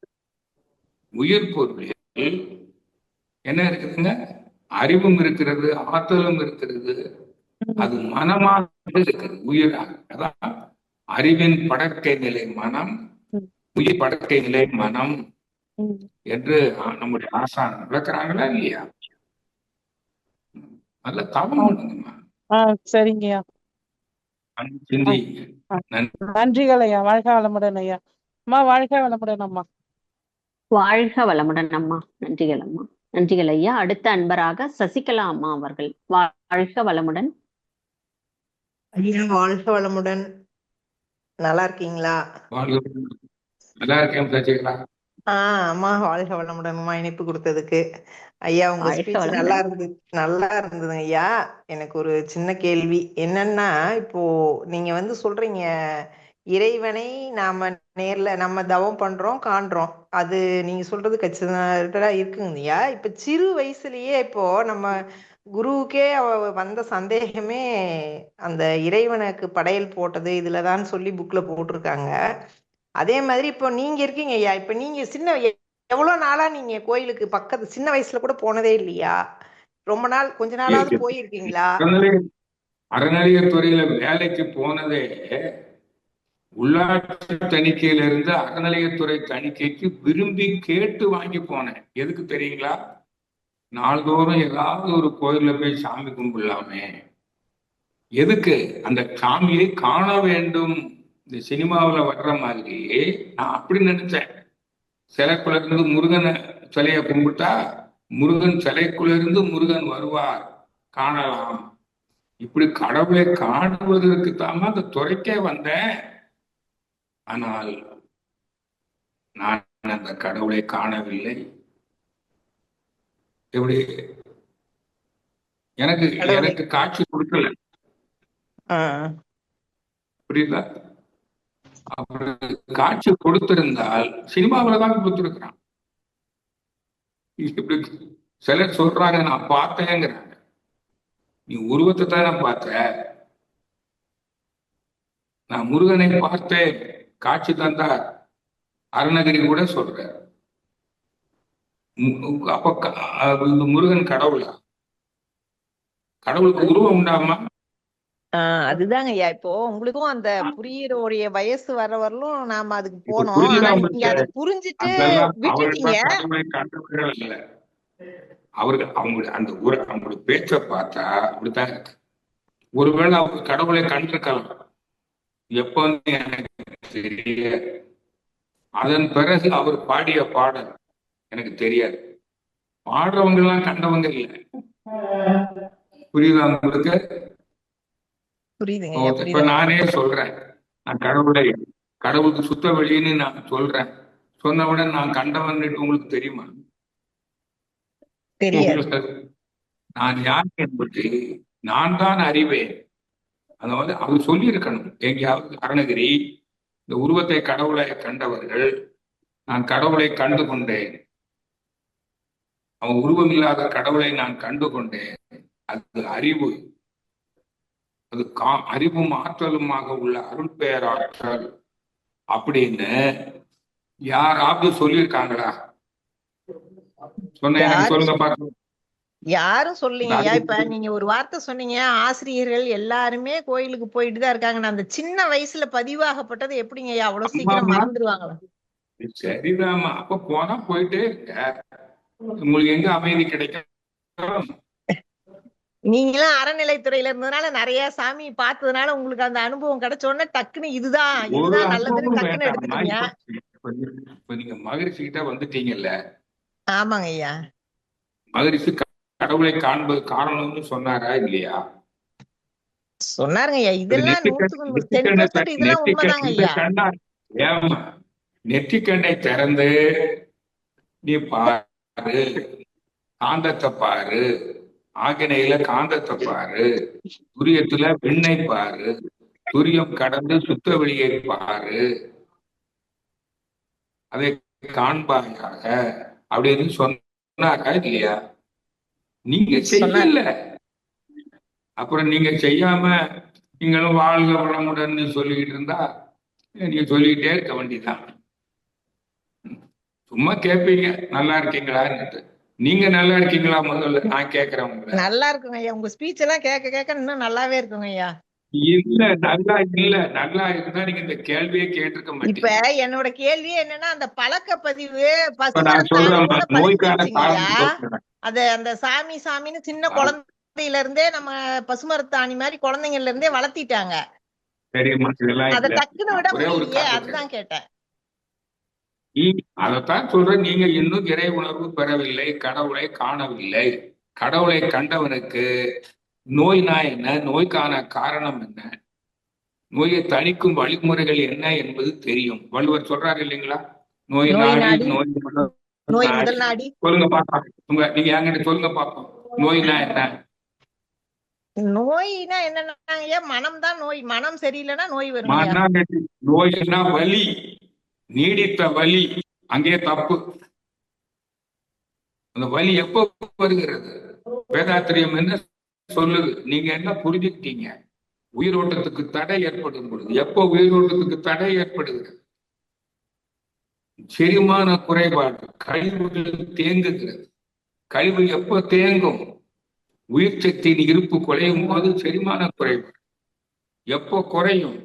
நீ 5 முறை மீறும் போது ரசாயன குழப்பம் ஏற்படும்.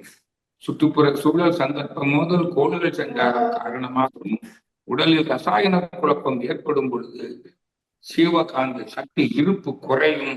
அப்பொழுது நோய் வந்துவிடும். இதெல்லாம் புரிஞ்சு வச்சிருக்கீங்களா? அப்புறம் நான் நல்லா இருக்கிறேன் எங்க உடல் நலத்தோட வாழ்றீங்க? புரியுதாமா? அதனால நீங்க முதல்ல தவம் பண்ணி கடவுளை காணுங்கள்.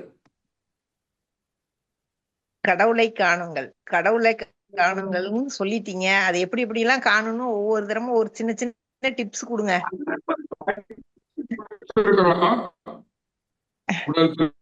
செஞ்சு காயக்கல்பை இன்னைக்கு கூட போட்டிருக்கேன் Facebookல. கடவுளை காண்பது, மெய்ஞானம் ஓங்கி வாழ்வது எப்படி? Facebookல இருக்குது. என் வாட்ஸ்அப்ல இருக்கீங்களா? என்னுடைய குரூப்ல இல்லைங்கய்யா. குரூப்ல இல்லைங்கய்யா. உங்க நம்பரை எனக்கு அனுப்புங்க. சரிங்க. வாட்ஸ்அப் நம்பர் அனுப்பி விடுறேன். தொடர்ந்து படிங்க. தவம் நீங்க படிச்சு பிரயோஜனம் இல்லாம நீங்க உடலுக்கும் போட சொல்லுங்கய்யா. எல்லாம் தெரியும்.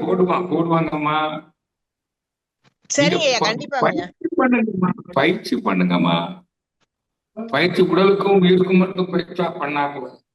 அகத்தவம் மட்டும் பண்ணா போதும். அகத்தாய்வு செய்ய வேண்டும். கடவுளை காண என்ன பயிற்சி வேணுங்க? அகத்தாய்வு செய்யணும். ஒழுங்கா செய்யல. சும்மா அப்படியே எல்லாம் வாழ்க வளமுடன் சொல்லிக்கிட்டே இருக்காங்க. சரி, அடுத்த கேள்விக்கு போலாம். அம்மா வாழ்க வளமுடன் ஐயா. அம்மா வாழ்க வளமுடன்மா. ரொம்ப நன்றிங்க ஐயா. வாழ்க வளமுடன்மா. நன்றிங்கம்மா. வாழ்க வளமுடன். அடுத்த அன்பராக உமையாள் அம்மா அவர்கள். வாழ்க வளமுடன் அம்மா. அம்மா வாழ்க வளமுடன்மா. வாய்ப்பு நன்றிமா ஐயா. வாழ்க வளமுடன் ஐயா. வாழ்க வளமுடன் சொல்லுங்கம்மா. ஐயா, இந்த பிரம்ம ஞான கவியில நிறைவெளி நிலைவெளின்னு வருது இல்லைங்க ஐயா, அதுக்குதான் கேட்கணும் வச்சுங்கய்யா. அதாம்மா, தவம் பண்ணி இறைவெளினா எங்கும் நிறைந்து கிடக்கிறது, அல்லது ஆதாரமானது, மூலமானது, அது நிலையானது, அழிவதில்லை, மறைவதில்லை, எங்கும் நிறைந்த நித்தியமான எவர். புரியுதா? நிலையா, நிலை பொருள். புரியுதா புரியலையா? நீங்க தவம் பண்ணி மகரிஷியுடைய கவியை படிங்கம்மா. தவம் பண்ணி எல்லாம் வல்ல தெய்வம் அதுன்னு ஒரு பாட்டு இருக்குல்ல, ஆமாய்யா, அத கொஞ்சம் படிங்க. அதே மாதிரி பிரம்மஞான கவி இருக்கு இல்லையா, இறைநிலை தவம் செஞ்சு இறைவெளியே தன்னவிட்ட சூழ்ந்தெழுத்தும் ஆற்றல் இதன் திணிவு மடிப்பு விழ சுழலும் நுண்வெண்ணாம் நிறைவெளியில் விண் சுழல இருக்குகின்ற உடற்றல் நிலை வழியில் எழுப்புகின்ற நேரலை நிறைவெளி நிலைவெளி. ஆமாய்யா, தவம் பண்ணுங்கம்மா, தவம் பண்ணுங்கம்மா, இத பண்ணுங்கம்மா. இத பண்ணாம நீங்க அடுத்த ஜூன் வர்றதுக்குள்ளால நீங்க தவம் பண்ணி சொல்லணும். அடுத்த மாசம் நானும் வருவேன். சரிங்க, நிச்சயமா சொல்றேங்கய்யா. என்கிட்ட வரணும். அடுத்த மாசம் வந்து நான் நிறைவழி நிலை வழிக்கு விளக்கம் தெரிந்து கொண்டேன் ஐயா அப்படின்னு எனக்கு சொல்லணும். ஒரு மாதம் உங்களுக்கு காலம் கொடுக்குறேன். சரிங்க, சரியா? நிச்சயமா சொல்றேங்கய்யா. நன்றிங்கய்யா, வாழ்க வளமுடன்யா. ஆமா அம்மா, நன்றிங்கம்மா, வாழ்க வளமுடன்.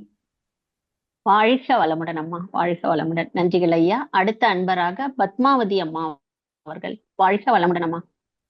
ஐயா வணக்கங்க ஐயா, வாழ்க வளமுடன். ஐயா கேக்குதாங்க ஐயா? சொல்லுங்கம்மா. ஐயா வாழ்க வளமுடன். எனக்கு ஒரு 3 கேள்வி இருக்குங்க ஐயா. அப்படியே நடந்தது அப்படியே சொல்றேங்க ஐயா. ஒரு 3 வருஷத்துக்கு முன்னாடி எங்க மாமியார் இறந்தாங்க ஐயா. மாமியார் இறந்து நாங்க ஒரு பக்கத்துலதான் எல்லாம் உட்கார்ந்து எல்லாம் இளவு வீட்டுல உட்கார்ந்து இருக்கோங்க.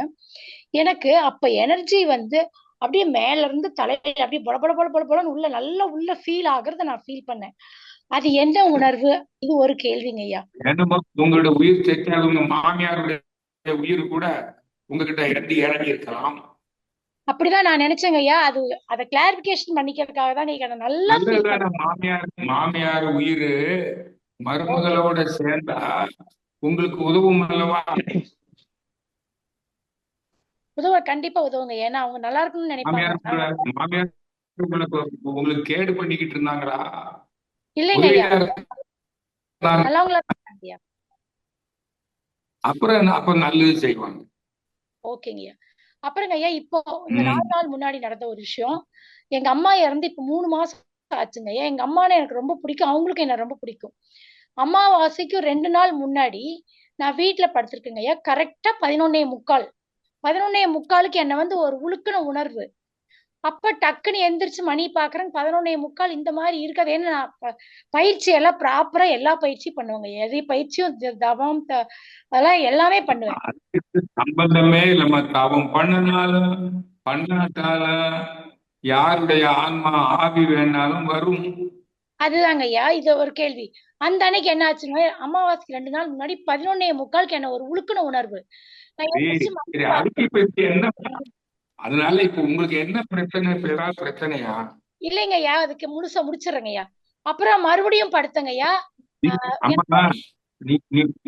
நீங்க அருள் செல்வரா? ஆமா, அருள்நிதிங்க ஐயா. அருள்நிதி ஆசிரியருங்க ஐயா, அருள்நிதி. அப்ப உங்களுக்கு தெரியாதம்மா? ஏமா, நீங்க ஆசிரியர் என்றாலே தெய்வ நிலையை தெளிவாக விளங்கி கொண்டவர். உங்களுக்கு கேள்வியா வரக்கூடாது ஐயா. எங்களுக்கு தெரியலனா அது உங்ககிட்ட தாங்க கேட்டு தெளிவு பண்ணிக்கணும். இப்ப தெரிஞ்சுக்கிட்டீங்களா இல்லையா? இல்லைங்க, இப்பயும் நான் முடிக்கல. ஏற்கனவே நீங்க தெரிஞ்சுக்கணும். ஆமா, இறப்புக்கு பின்னும் பிறப்புக்கு முன்னும் இறப்புக்கு பின்னும் உயிரின் நிலைன்னு ஒரு பாடம் உங்களுக்கு நடத்தினாரா மகரிஷி? நடத்தினாருங்க ஐயா, நடத்தினாரு. புத்தகத்தை படிச்சீங்களா? ஆசிரியர்கள் பாடம் ஆன்மா நம்மோட கனெக்ட் ஆயிருக்குதுங்கிறது புரியுதுங்க ஐயா. இந்த எனக்கு கிளாரிஃபிகேஷனுக்காக தான் கேட்டாது. உங்களை மாதிரி ஒரு புரிஞ்சுச்சுங்க ஐயா. இப்ப 2வது क्वेश्चन பாருங்க ஐயா. அவங்க 2 நாள் அந்த உணர்வு வரும்போது நான் மறுபடியும் படுக்கும்போது அதே அடுத்தவங்களுக்கு வாய்ப்பு கொடுங்க. நிறைய அடுத்தவங்களுக்கு வாய்ப்பு கொடுங்கம்மா. இப்ப புரிஞ்சுட்டீங்கல்ல? ஓகேங்க ஐயா. இன்னொரு கேள்விங்க ஐயா. இன்னும் நான் சொல்றேன், நீங்கள் நான் சொல்லியிருக்கிற பதிலை தவம் செய்து உறுதி செய்து கொள்ளுங்கள். ஓகேங்கய்யா. நீங்க ஓகே. தவம் செய்யாம உங்களுக்கு உறுதி ஆகாது. தவம் ஓகேங்க. செய்து சிந்திங்க. என்ன தவம் செய்யணும்?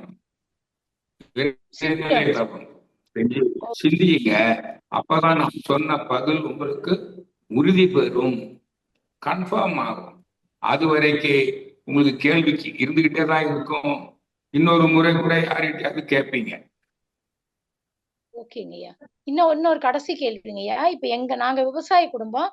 எங்க காட்டுல வந்து இந்த பன்றிகளுடைய இது வந்து அதிகமா இருக்குங்கய்யா. வந்தா ஒரு வாரத்துல 4 வாழை 5 வாழை சாய்ச்சிட்டு போயிருது. அது நாம இதுக்குள்ள இருக்கிறதுனால அதை கொல்லக்கூடாதேன்னு யோசிக்கல. இல்லைன்னா ஒரே நாள்ல அதை ஏதாவது பண்ணி கொன்றுவாங்க. ஆனா தினமும் வந்து அந்த பயிர்களை சேதம் பண்ணிட்டே இருக்குங்கய்யா. அப்ப அதுக்காக நாம என்ன பண்ண முடியுங்கய்யா? அது பன்றியை சொல்லிருக்கோம்மா, அருள் காப்பு சொல்லுங்க, வாழ்த்துங்க. சொல்லிருக்கோமா இல்லையா? அருள் காப்புன்னு தான் போடுறேங்க, வாழ்த்து மன்றத்துல சொல்லி இருக்கிறோமா இல்லையா? வேதாத்திரி சொல்லி இருக்காரா இல்லையா? பண்ணிட்டு தான் இருக்கேங்கய்யா. அருள் காப்பு டெய்லி போட்டுட்டு தான் இருக்கேங்கய்யா. காப்பும் சொல்லி வாழ்த்தும் சொல்லி வாருங்கள். அதுக்கு மேலேயும் உங்களை துன்பம் பட்டா பண்ணிட்டு போட்டு என்ன ஆயிரு? அதனால உங்களுக்கு என்ன பாதகம்? உங்களால வாழ முடியலையா? வாழையெல்லாம் விளைஞ்ச விவசாயத்துல அது என்னமோ நடக்குது. நீங்க அருள் காப்பு சொல்லுங்க, வாழ்த்துங்க. அப்பமும் உங்களுக்கு அந்த விவசாயத்துல சேதம் ஏற்படுகிறது என்றால் அதை ஏற்றுக்கொள்ளுங்கள். அதனால உங்களுக்கு என்ன நட்டம்? இப்போ அப்படிதாங்க ஏத்துக்கிறோம். அதனாலதான் சொல்லுங்கம்மா. இல்லைங்க, நிறைவா உங்களுக்கு பிரச்சனை இப்போ எல்லாம் இருக்குது இல்ல? இருக்குங்கய்யா. இருக்கு. அப்புறம் இந்த சந்தேகத்தை கேட்டுக்கிறதுக்காக தான் நீ அவங்கள கேட்ட கேள்வியே கேட்டேன். இந்த கேள்வி கேட்டீங்கல்ல, இந்த பதில் நீங்க தவம் பண்ணி தான் உறுதிப்படுத்து பண்ணிட்டு எனக்கு அடுத்த சொல்லணும். நீங்க நான் இப்ப சீனியர் மகரிஷி இடத்தில் எங்களை போன்ற பேராசிரியர்கள் தான் இருக்கிறோம். நீங்கள் என்னை போன்ற யாராவது ஒரு பேராசிரியரிடம் நீங்க எனக்கு இந்த கேள்விகளுக்கு எனக்கு உள்ளுணர்வாக நான் பெற்றுக்கொண்டேன், தவம் செய்து இறைநிலையில் இருந்து நான் என்னுடைய கேள்விகளுக்கெல்லாம் விடை பெற்றுக் கொண்டேன் என்று நீங்கள் சொல்ல வேண்டும். சரியா? சரிங்கய்யா. தவம் பண்ணி உறுதியாகும். போங்க. நன்றிங்கய்யா. வாழ்க வளமுடன். வாழ்க வளமுடன் அம்மா. வாழ்க வளமுடன் ஐயா. அடுத்த அன்பராக பத்ரி சபரீஷ். வாழ்க வளமுடன் ஐயா. அம்மா ரொம்ப நன்றி அம்மா. வாழ்க வளமுடன் அம்மா. ஐயா வணக்கம் ஐயா. வேதசுபையா வணக்கம் ஐயா. வாழ்க வளமுடன் ஐயா. ஐயா ரொம்ப சிறப்புங்க ஐயா. தேங்க்யூங்க ஐயா. உங்க கொஸ்டின் ஆன்சர்ல ரொம்ப ரொம்ப பயனுள்ளதா இருந்தது. நன்றிங்க ஐயா. ஐயா எனக்கு ஒரே ஒரு கேள்வி. இப்போ நமக்கு தாங்க முடியாத துன்பம்னு எதுவுமே இல்லைன்னு நீங்க ஒரு வார்த்தை சொன்னீங்க. அதாவது நீங்க எப்படி வந்து இப்போ உங்க தாய் தந்தையர் இல்ல நம்ம சொந்தக்காரங்க இல்ல கூட பிறந்தவங்க சில பேருக்கு வந்து புத்திர சோகம் கூட இருக்கு, இல்லாட்டி ஃபினான்ஷியல் லாஸ் இல்ல வாழ்க்கையில வெற்றி பெற முடியல, நம்ம சமுதாயம் நமக்கு ஒத்துழைக்கல, அந்த மாதிரி இருக்கும்போது அதை வந்து அதுலயே ரொம்ப மனசு நுடிஞ்சிடறாங்க ஐயா. அதுதான் கேட்டேன். அதுல வந்து அது எப்படி அதெல்லாம் நம்ம வந்து சரிதான் தாங்க முடியாத துன்பம்னு எப்படி சொல்ல முடியும்? அப்ப அன்றாடம் சாப்பாட்டுக்கும் கஷ்டப்படுற அன்றாடம் கஷ்டப்படுற மக்கள் எவ்வளவோ இருக்காங்க. அதுதான் அதை பத்தி கேட்டேங்க ஐயா. எனக்கே ஒரு தடவை ஒரு விபத்து நடந்தது தம்பி. கால் முழங்கால் மூட்டு உடைஞ்சு போச்சு. வலி தாங்க முடியல. ஐயோ ரொம்ப வலிக்குதுன்னு நான் நினைச்சேன். அடுத்த நிமிஷமே எனக்கு மயக்கம் வந்துருச்சு. மயக்கம் வந்த பிறகு எனக்கு ஒண்ணும் இல்லை, ஒன்றும் தெரியாது, துன்பம் இல்லை. அப்புறம் மருத்துவமனைக்கு போனோம். அங்க போய் என்ன பண்ணாங்க, மருத்துவம் செஞ்சாங்க. மயக்க நிலையிலேயே மருத்துவம் செஞ்சு முடிச்ச பிறகு வலி இருந்தது, தாங்குற அளவுக்கு இருந்தது. புரியுதுங்களா? ஒரு 3 நாள் வலி தாங்குற அளவு இருந்தது. அதுக்கப்புறம் வலியே இல்லை. புரியுதா? இப்போ இது நடந்தது 2006. புரியுதா தம்பி? அதே போல எனக்கு பொருள் நட்டம் வந்தது, பெரிய நட்டம். என் மேல ஒருத்தன் பொய் கேஸ் போட்டான், என்னை பாடா படுத்திட்டான். புரியுதுங்களா? புரியுதுங்க. ஆனா ஒரு நாள் அந்த அந்த அந்த வழக்கு என்ன ஆச்சு, அந்த தள்ளுபடி செய்யப்பட்டது. அதோட எனக்கு துன்பம் போச்சு. அது கூட எனக்கு ஸ்ட்ரெயின் வந்தது இல்ல, எனக்கே செலவு வந்தது இல்ல, நான் வக்கீலுக்கு பணம் கொடுக்க வேண்டிய வந்தது இல்ல. புரியுதா உங்களுக்கு? பொருள் நட்டம் வந்தது இல்ல. அதே மாதிரி என்னுடைய மகள் இறந்து விட்டால் உங்களுக்கு தெரியும். 2 ஆண்டுகள் ஆகிறது. என் மகள் 50 வயதில் இறந்து விட்டாள். எனக்கு துன்பம் வரலையா? நான் செத்து போயிட்டேனா? மயங்கிட்டேனா? மயக்கம் கூட வரல எனக்கு. நான் செத்தா போயிட்டேன். சொல்லுங்க. உடல் அந்த அந்த நினைவுகள் கஷ்டமா தான் இருக்குங்க ஐயா.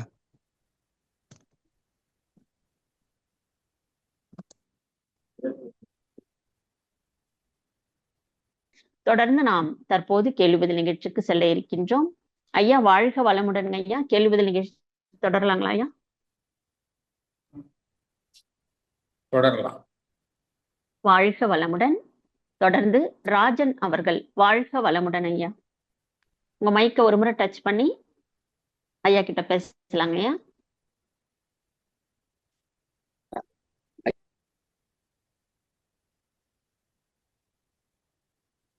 வாழ்க வளமுடன் ஐயா.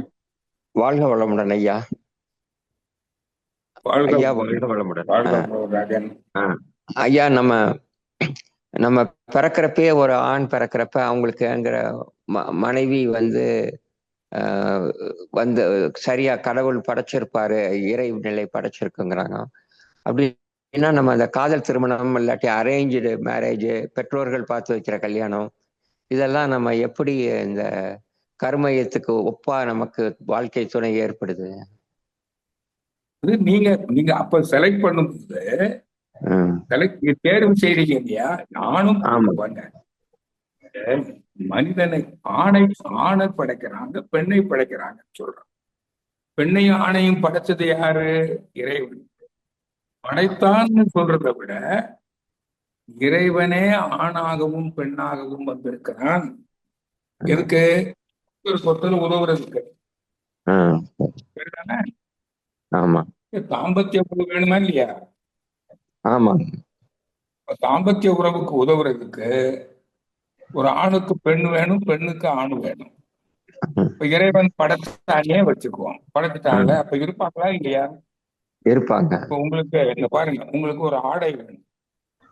நீங்க இப்ப கோயம்புத்தூர்ல இருக்கிறீங்க, ஒரு கடைக்கு போறீங்க. ஒரு கடைக்கு போனாலும் சரி, 4 கடைக்கு போனாலும் சரி, அங்க எத்தனையோ ஆடைகள் இருக்கும். ஆனா உங்களுக்கு பொருத்தமானது ஒண்ணு இருக்குமா, இருக்காதா? இருக்கும். ஒண்ணுதானே வாங்கிட்டு ஆமா. ஆமா. இல்ல உங்களுக்கு ஒரு 4 ஆடை வேணும்னா இந்த 4 ஆடையும் உங்களுக்கு பொருத்தமா இருக்குது, பிரியமா இருக்குது, வாங்கிட்டு வர்றீங்க. அதே மாதிரி நீங்க இருக்கிறதுல செலக்ட் பண்றீங்க. புரியுதா உங்களுக்கு? அமெரிக்காவில் இருக்கிறவன் கோயம்புத்தூர்ல வந்தா செலக்ட் பண்ணுவான் இல்ல. அவனுக்கு அங்க இருக்குதா இல்லையா? அதே போல அது போல இதான் சொல்றாரு, உண்மை இருக்கு, உங்களுக்கு எல்லாருக்குமே இருக்கு. இப்ப திருமண வயசுல திருமணம் பண்ண போற போது நீங்க பொருள் சம்பாதிச்சிட்டீங்க, அதுக்கு அப்புறம் தானே தேர்வு செய்யணும். நீங்க அதுக்கு முன்னாடியே மாணவ பருவத்திலேயே தேர்வு செய்றீங்க. தவறு தானே? தவறு. சரியா இருக்குமா? நீங்க தொழில் பருவத்துக்கு வந்த பிறகு திருமணம் ஆகிற போறப்போதான் நீங்க பண்ணணும்.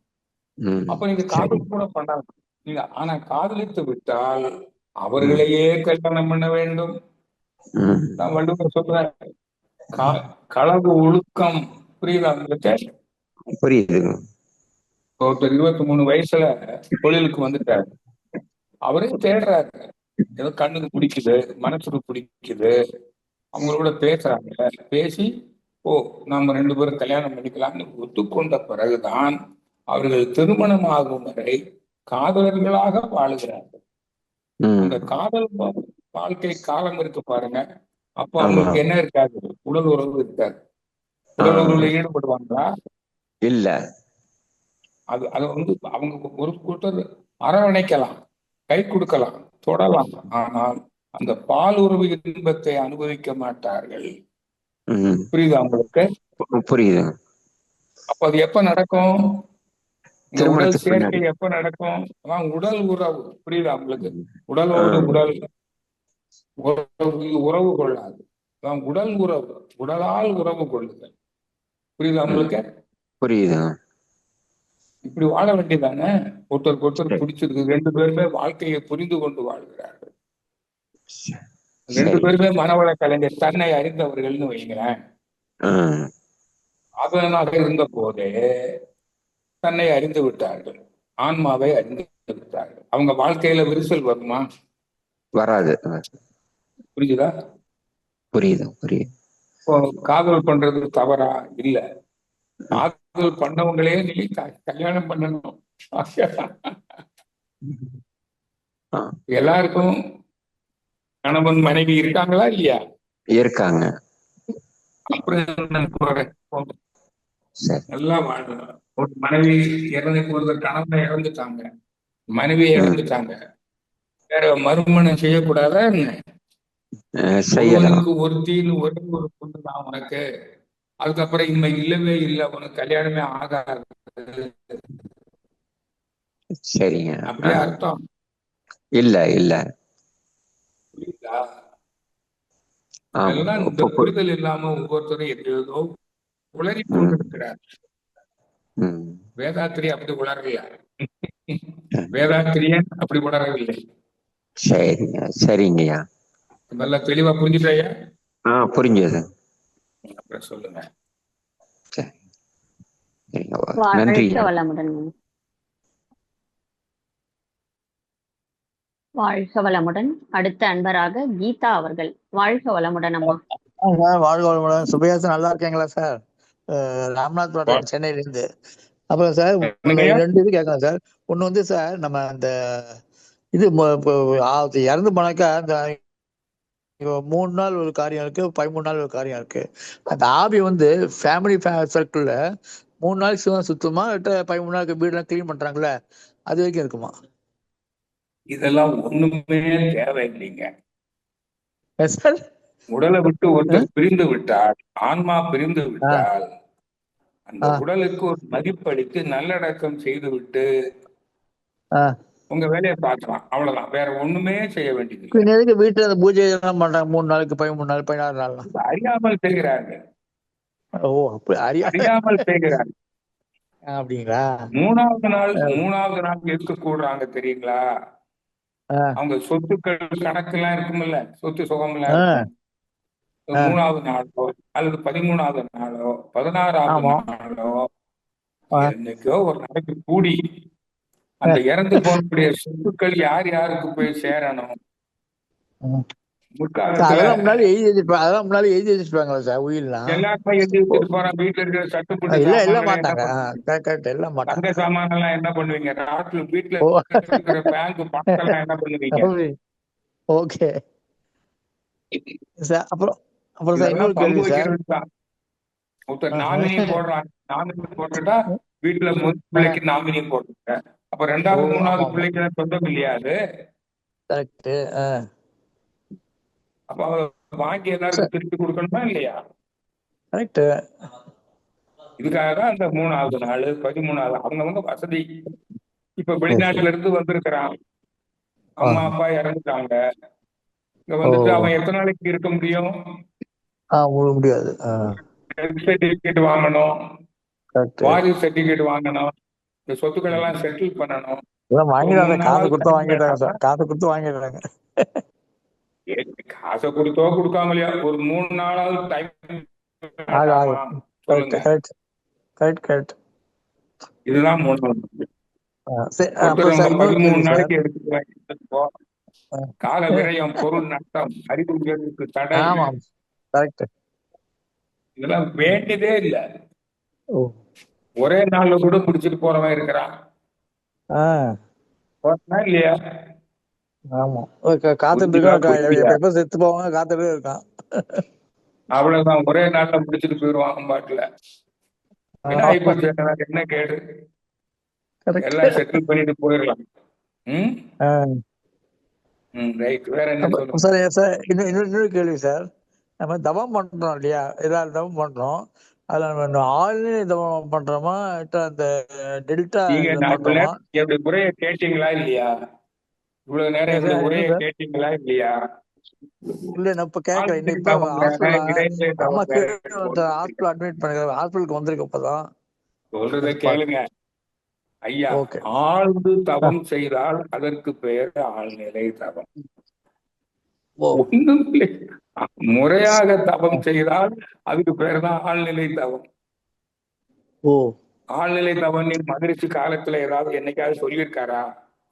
ஆழ்ந்து தவம் செய்யணும், முறையாக தவம் செய்யணும் தான் சொல்லியிருக்கிறார். இங்க யாரோ சிலர் நான் ஆழ்நிலை தவம் நடத்துறேன் அப்படி இப்படின்னு சொல்லி ஏதோ சொல்லிக்கிட்டு இருக்காங்க. அப்படிங்களா நான் என்னைக்குமே சார்? அப்புறம் ஆழ்நிலை மௌனம் தவத்துக்கு போனதே இல்லை. மௌனம் இருக்காங்களா சார்? ஒரு நாள் ஃபுல்லா மௌனம்லாம் இருக்காங்கல்ல?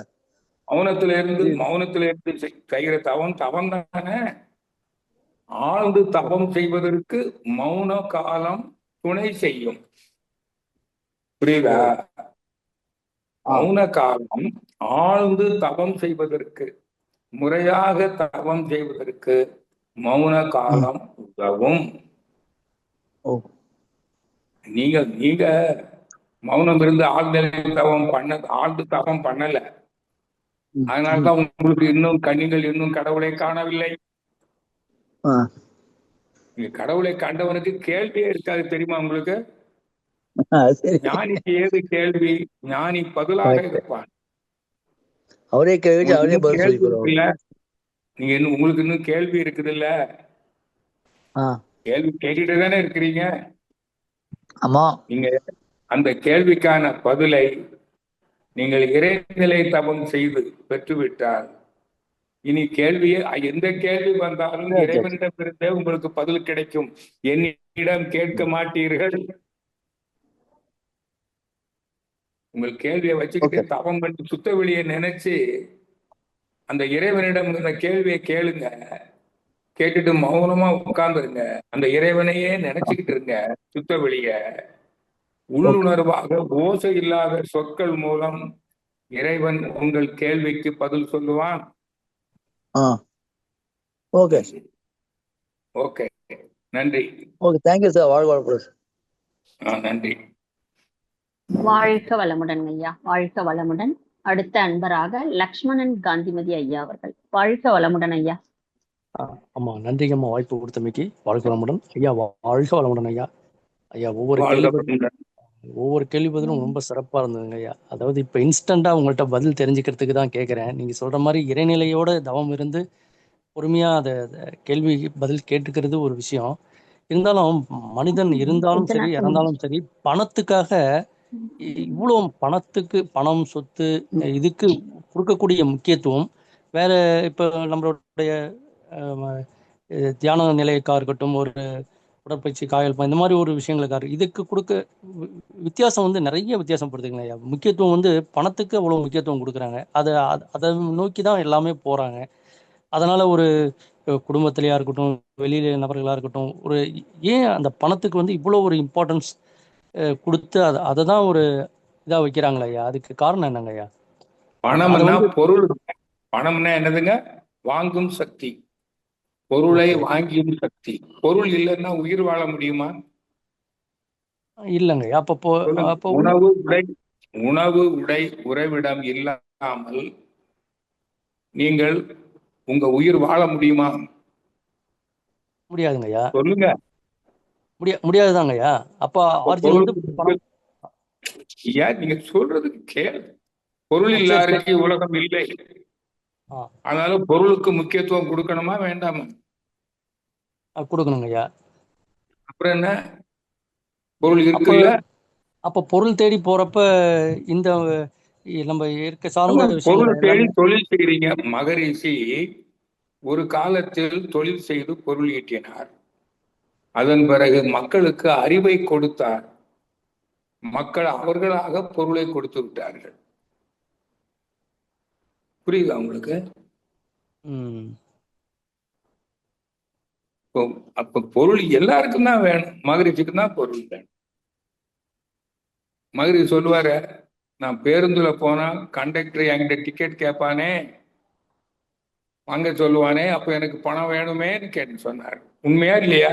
அதனாலதான் பயிற்சி இலவசமா கொடுத்தாரா? சொல்லுங்க. இல்லைங்க ஐயா. காணிக்கை. குருவுக்கு கொடுப்பது என்னக்கு பேருங்க? அந்த பணத்துக்கு பேர் காணிக்கை. ஓகே ஓகேங்க. குரு காணிக்கை கொடுத்துதானே நீங்க பயிற்சி எடுத்தீங்க? ஆமாங்க ஐயா. தீட்சை பெறுவதற்கு உடல் பயிற்சி, காயகல்ப பயிற்சி கூட இலவசமா கொடுக்கலாம். தீட்சை கொடுக்க முடியுமா? கொடுக்கலாமா? காணிக்கை கொடுத்து இலவசமா கிடைக்கும். முதல்ல அவனுக்கு அவருடைய மதிப்பு தெரியாது. குரு காணிக்கை செலுத்தாம நீங்க தீட்சை பெற வருவீங்கன்னா உங்க அந்த மதிப்பே உங்களுக்கு தெரியாதுன்னு அர்த்தம். இப்ப புரிஞ்சுதா? புரிஞ்சுங்க ஐயா. இதுல ஒரு அளவு முறைன்னு ஒண்ணு வேணும் ஐயா. இப்ப என்ன, இப்ப சாப்பாடு அளவு வேணுமா இல்லையா? அளவோட சாப்பிடணுமே இல்லையா சாப்பாடு? அளவுக்கு மேல சாப்பிட்டா யாரு துன்பப்படுவா? அதே மாதிரி நீங்க ஆசைப்பட்டா சொத்து சேர்ந்தாலே துன்பம் தான் வரும். அளவுக்கு மேல் சொத்து சேர்ப்பவனுக்கு நிம்மதி இருக்காது, அது துன்பம். நல்லா புரிஞ்சுட்டீங்களா? புரிஞ்சுட்டேங்க. அதனாலதான் இறை உணர்வு பெறணுங்கிறோம். எல்லாரும் துன்பப்படுற எதுக்கு இந்த நிகழ்ச்சி வச்சிருக்குது? நான் கடவுளை காணணும்னு எதுக்கு வச்சிருக்கிறேன்? எல்லாம் துன்பப்படுறீங்க. இப்படி கடவுளை கண்டுவிட்டால் இப்ப எனக்கு ஏதாவது துன்பமா? என்னை அறிமுகப்படுத்தும் போது கூட சொன்னாங்கல்ல, இறை உணர்வு பெற்று நான் துன்பம் இல்லாமல் வாழுகிறேன், எனக்கு மன துன்பமும் இல்லை, உடலுக்கு வரும் துன்பத்தை நான் எளிதாக தணித்து விடுகிறேன், நோயை தணித்து வாழ்கிறேன். இன்ப துன்பங்கள் வந்தா அதை கடந்து போறோம், அவ்வளவுதானுங்க. எல்லாமே வரும், கடந்து போறது இல்லை. அதை கடந்து போறதுன்னா என்ன அர்த்தம்? அதை துன்பமாக எடுத்துக்கொள்ளவில்லை.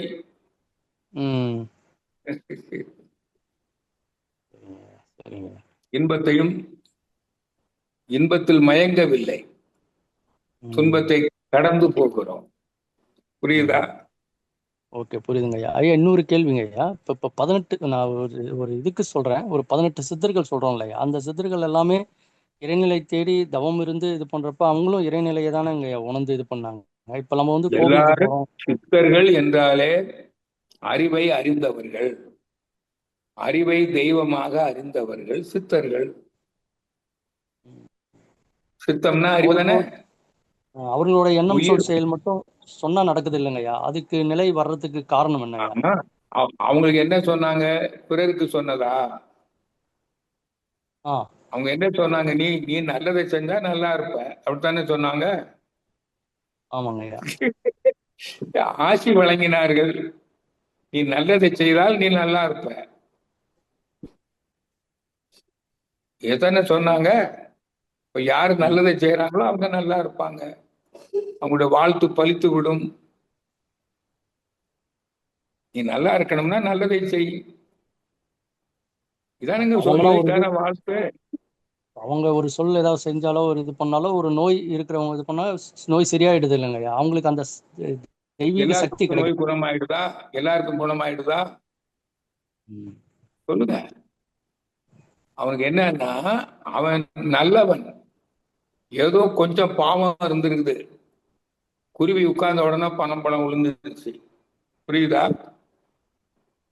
வாழ்த்துறதுனால மட்டும் எல்லாரும் வாழ்ந்துருவானா? மகிழ்ச்சி எத்தனை பேரை வாழ்த்தினாரு?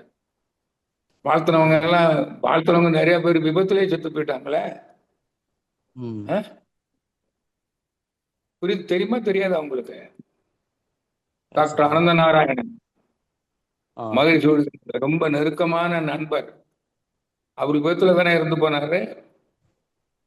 அப்ப கேட்டாங்க அவர்கிட்ட, சாமி உங்ககிட்ட எத்தனை முறை அருள் காப்பு வாங்கி இருப்பார், எத்தனை முறை வாழ்த்து வாங்கி இருப்பார், அவருக்கு ஏன் இந்த விபத்து வந்தது? மகரிஷி சொன்னார், வினை வலியது. புரியுதா? வினை வலியது. எப்படி நினைச்சுக்கிட்டு இருக்கீங்களா? வாழ்த்து பெரியவங்களோட வாழ்த்து வாங்கிட்டா நல்லா இருக்கலாம்னுட்டு. நீ புண்ணியம் செய்யணும். புரியுதா? வினை வலியதை குறைக்கணும்னா புண்ணியம், ஒரே ஃபார்முலா புண்ணியம் ஆமா, தான். புண்ணியம் தான். என் செயலுக்கு தான் விளைவு. தீய ஓகே. கர்மா நற்கர்மான்னு ரெண்டு இருக்கு. தீவினை நல்வினை. செய்யத்தக்க அல்ல செய்ய கெடும், செய்யத்தக்க செய்யாமையாலும் கெடும். வள்ளுவர். நல்லதை செய்வதற்கு என்ன வேணும்? அன்பு வேண்டும். அன்பு எப்பொழுது மலரும்? தன்னையோ கடவுளையோ இறைவனையோ ஆன்மாவையோ அறிந்தவனுக்கு. அதுக்கு தானையா இறைநிலை தவம், துரியாதீத தவம். எல்லாம் புரிஞ்சிட்டீங்களா ஐயா? புரிஞ்சுட்டேங்க. ரொம்ப உங்களுக்கு சிறப்பு. மட்டுமில்ல, உங்களுக்கு மட்டுமில்ல, கேட்டுக்கவங்க எல்லாருக்கும் தான். இப்ப கேட்கறவங்க என்னுடைய உரையை யூடியூப்ல கேட்பாங்கல்ல, உலகம் உள்ளளவும் கேட்பாங்க. கண்டிப்பாங்க ஐயா. என்னுடைய உரை உலகம் உள்ளளவும் இருக்கும். மான்காந்த களத்தில் இருக்கிறது. எல்லாருக்கும் தான் அந்த பதில் சொல்லி இருக்கிறேன். சிறப்பு சிறப்புங்க ஐயா. மிக்க மகிழ்ச்சிங்க ஐயா. நன்றிங்க ஐயா. வாழ்க வளமுடன். வாழ்க வளமுடன் ஐயா. அடுத்த அன்பராக செவ்வேல் ஐயா அவர்கள். வாழ்க வளமுடன் ஐயா. வாழ்க வளமுடன்மா. வாழ்க வளமுடன் ஐயா. ரொம்ப மகிழ்ச்சி ஐயா. ரொம்ப சந்தோஷமா இருந்ததுங்க ஐயா. அந்த தெய்வமானது எதுக்கும் கடல் எதுவும் கிடையாது. நம்ம சுத்த வெளியில அது அந்த ஒண்ணும் இல்லாததா இருக்கு. ஆனா அந்த தெய்வமானது நீ என்ன செயல் செய்யறியோ அதற்கான விளைவு நம்ம கிட்ட தான் நம்ம என்ன செயல் செய்யறோமோ நம்ம கிட்ட தான் கொடுக்கும். அதுக்கு எப்படியா தெரியும்? நம்ம செய்யற செயல் நம்மளுக்கு அந்த கொடுக்கும்னு அதுக்கு எப்படி தெரியும்? அதே மாதிரி நம்ம மனைவி செய்யறாங்கன்னா நம்மளுக்கு மனைவிக்கு செய்யறது எப்படி அதுக்கு தெரியும்? உங்க உயிருக்குள்ள சுத்தவெளி இருக்கா இல்லையா? இருக்கு. இருக்குல்ல? இருக்கு ஐயா. உங்க உயிர் எங்க இருக்குது? உங்களுக்குள்ளதானே இருக்கு, உங்க உடம்புக்குள்ளதானே இருக்குது. ஆமாங்க ஐயா. நீங்க அதுதானே உங்க மனம். மனம் செய்கிற செயலுக்கு விளைவை கொடுப்பது எது? இறைநிலை, தெய்வம் தான். ஆமா. அப்ப மனம் தெய்வம் ரெண்டு வேறு வேறா? இல்ல, ஒண்ணுதான். அப்ப நீங்க செய்யற செயலுக்கு விளைவை யாரு கொடுக்கறா? நீங்க தான் கொடுத்துக்கிறீங்க. அதான் தீதும் நன்றும் பிறர் தர வாரா. இப்ப புரிஞ்சு போச்சா? புரிஞ்சு போச்சு ஐயா. ரொம்ப சிறப்பு. ரொம்ப ஈஸியா சொல்லிட்டேன். மிக்க மகிழ்ச்சி ஐயா.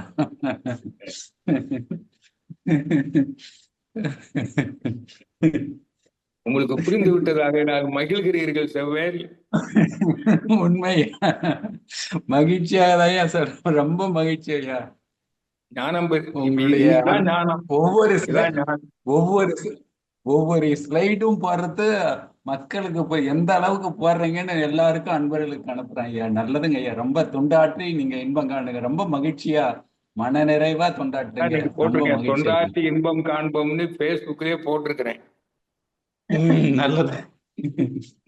வாட்ஸ்அப் வந்திருக்கும். வாட்ஸ்அப்ல படிங்க. காலையில வந்துட்டு தான் இருக்கு. ரெகுலரா வந்துட்டு படிங்க. படிச்சு புரிஞ்சுக்குங்க. படிச்சு புரிஞ்சாதான் ஞானம். சும்மா வாசிச்சுட்டு போனா ஞானம் வராது. படித்து புரிந்து கொண்டால் அதுவே ஞானம். வேதாத்திரிய நூல்களை, உரைகளை படித்து புரிந்து கொண்டால் அதான் வேதாத்திரிய ஞானம். சும்மா படிக்கிட்டு போறது, மேல நுனிப்புல் மேய்கிறது, படிக்கிறது. நான் படிச்சுட்டேன். என்ன படிச்சுட்டீங்க? இப்ப கேள்விக்கு பதில் சொல்றேன், கேட்டா போதுமா? அது அப்பவே சிந்திச்சு புரியணும். உங்களுக்கு புரிஞ்சிருச்சு, அதான் சிரிக்கிறீங்க, மகிழ்கிறீர்கள். இப்ப புரியலன்னா அதுக்கப்புறமா சிந்திங்க, போய் தவம் பண்ணி சிந்திங்க, புரிஞ்சிடும். அப்ப சிரிப்பீங்க, தன்னை போல உட்கார்ந்து தனியா.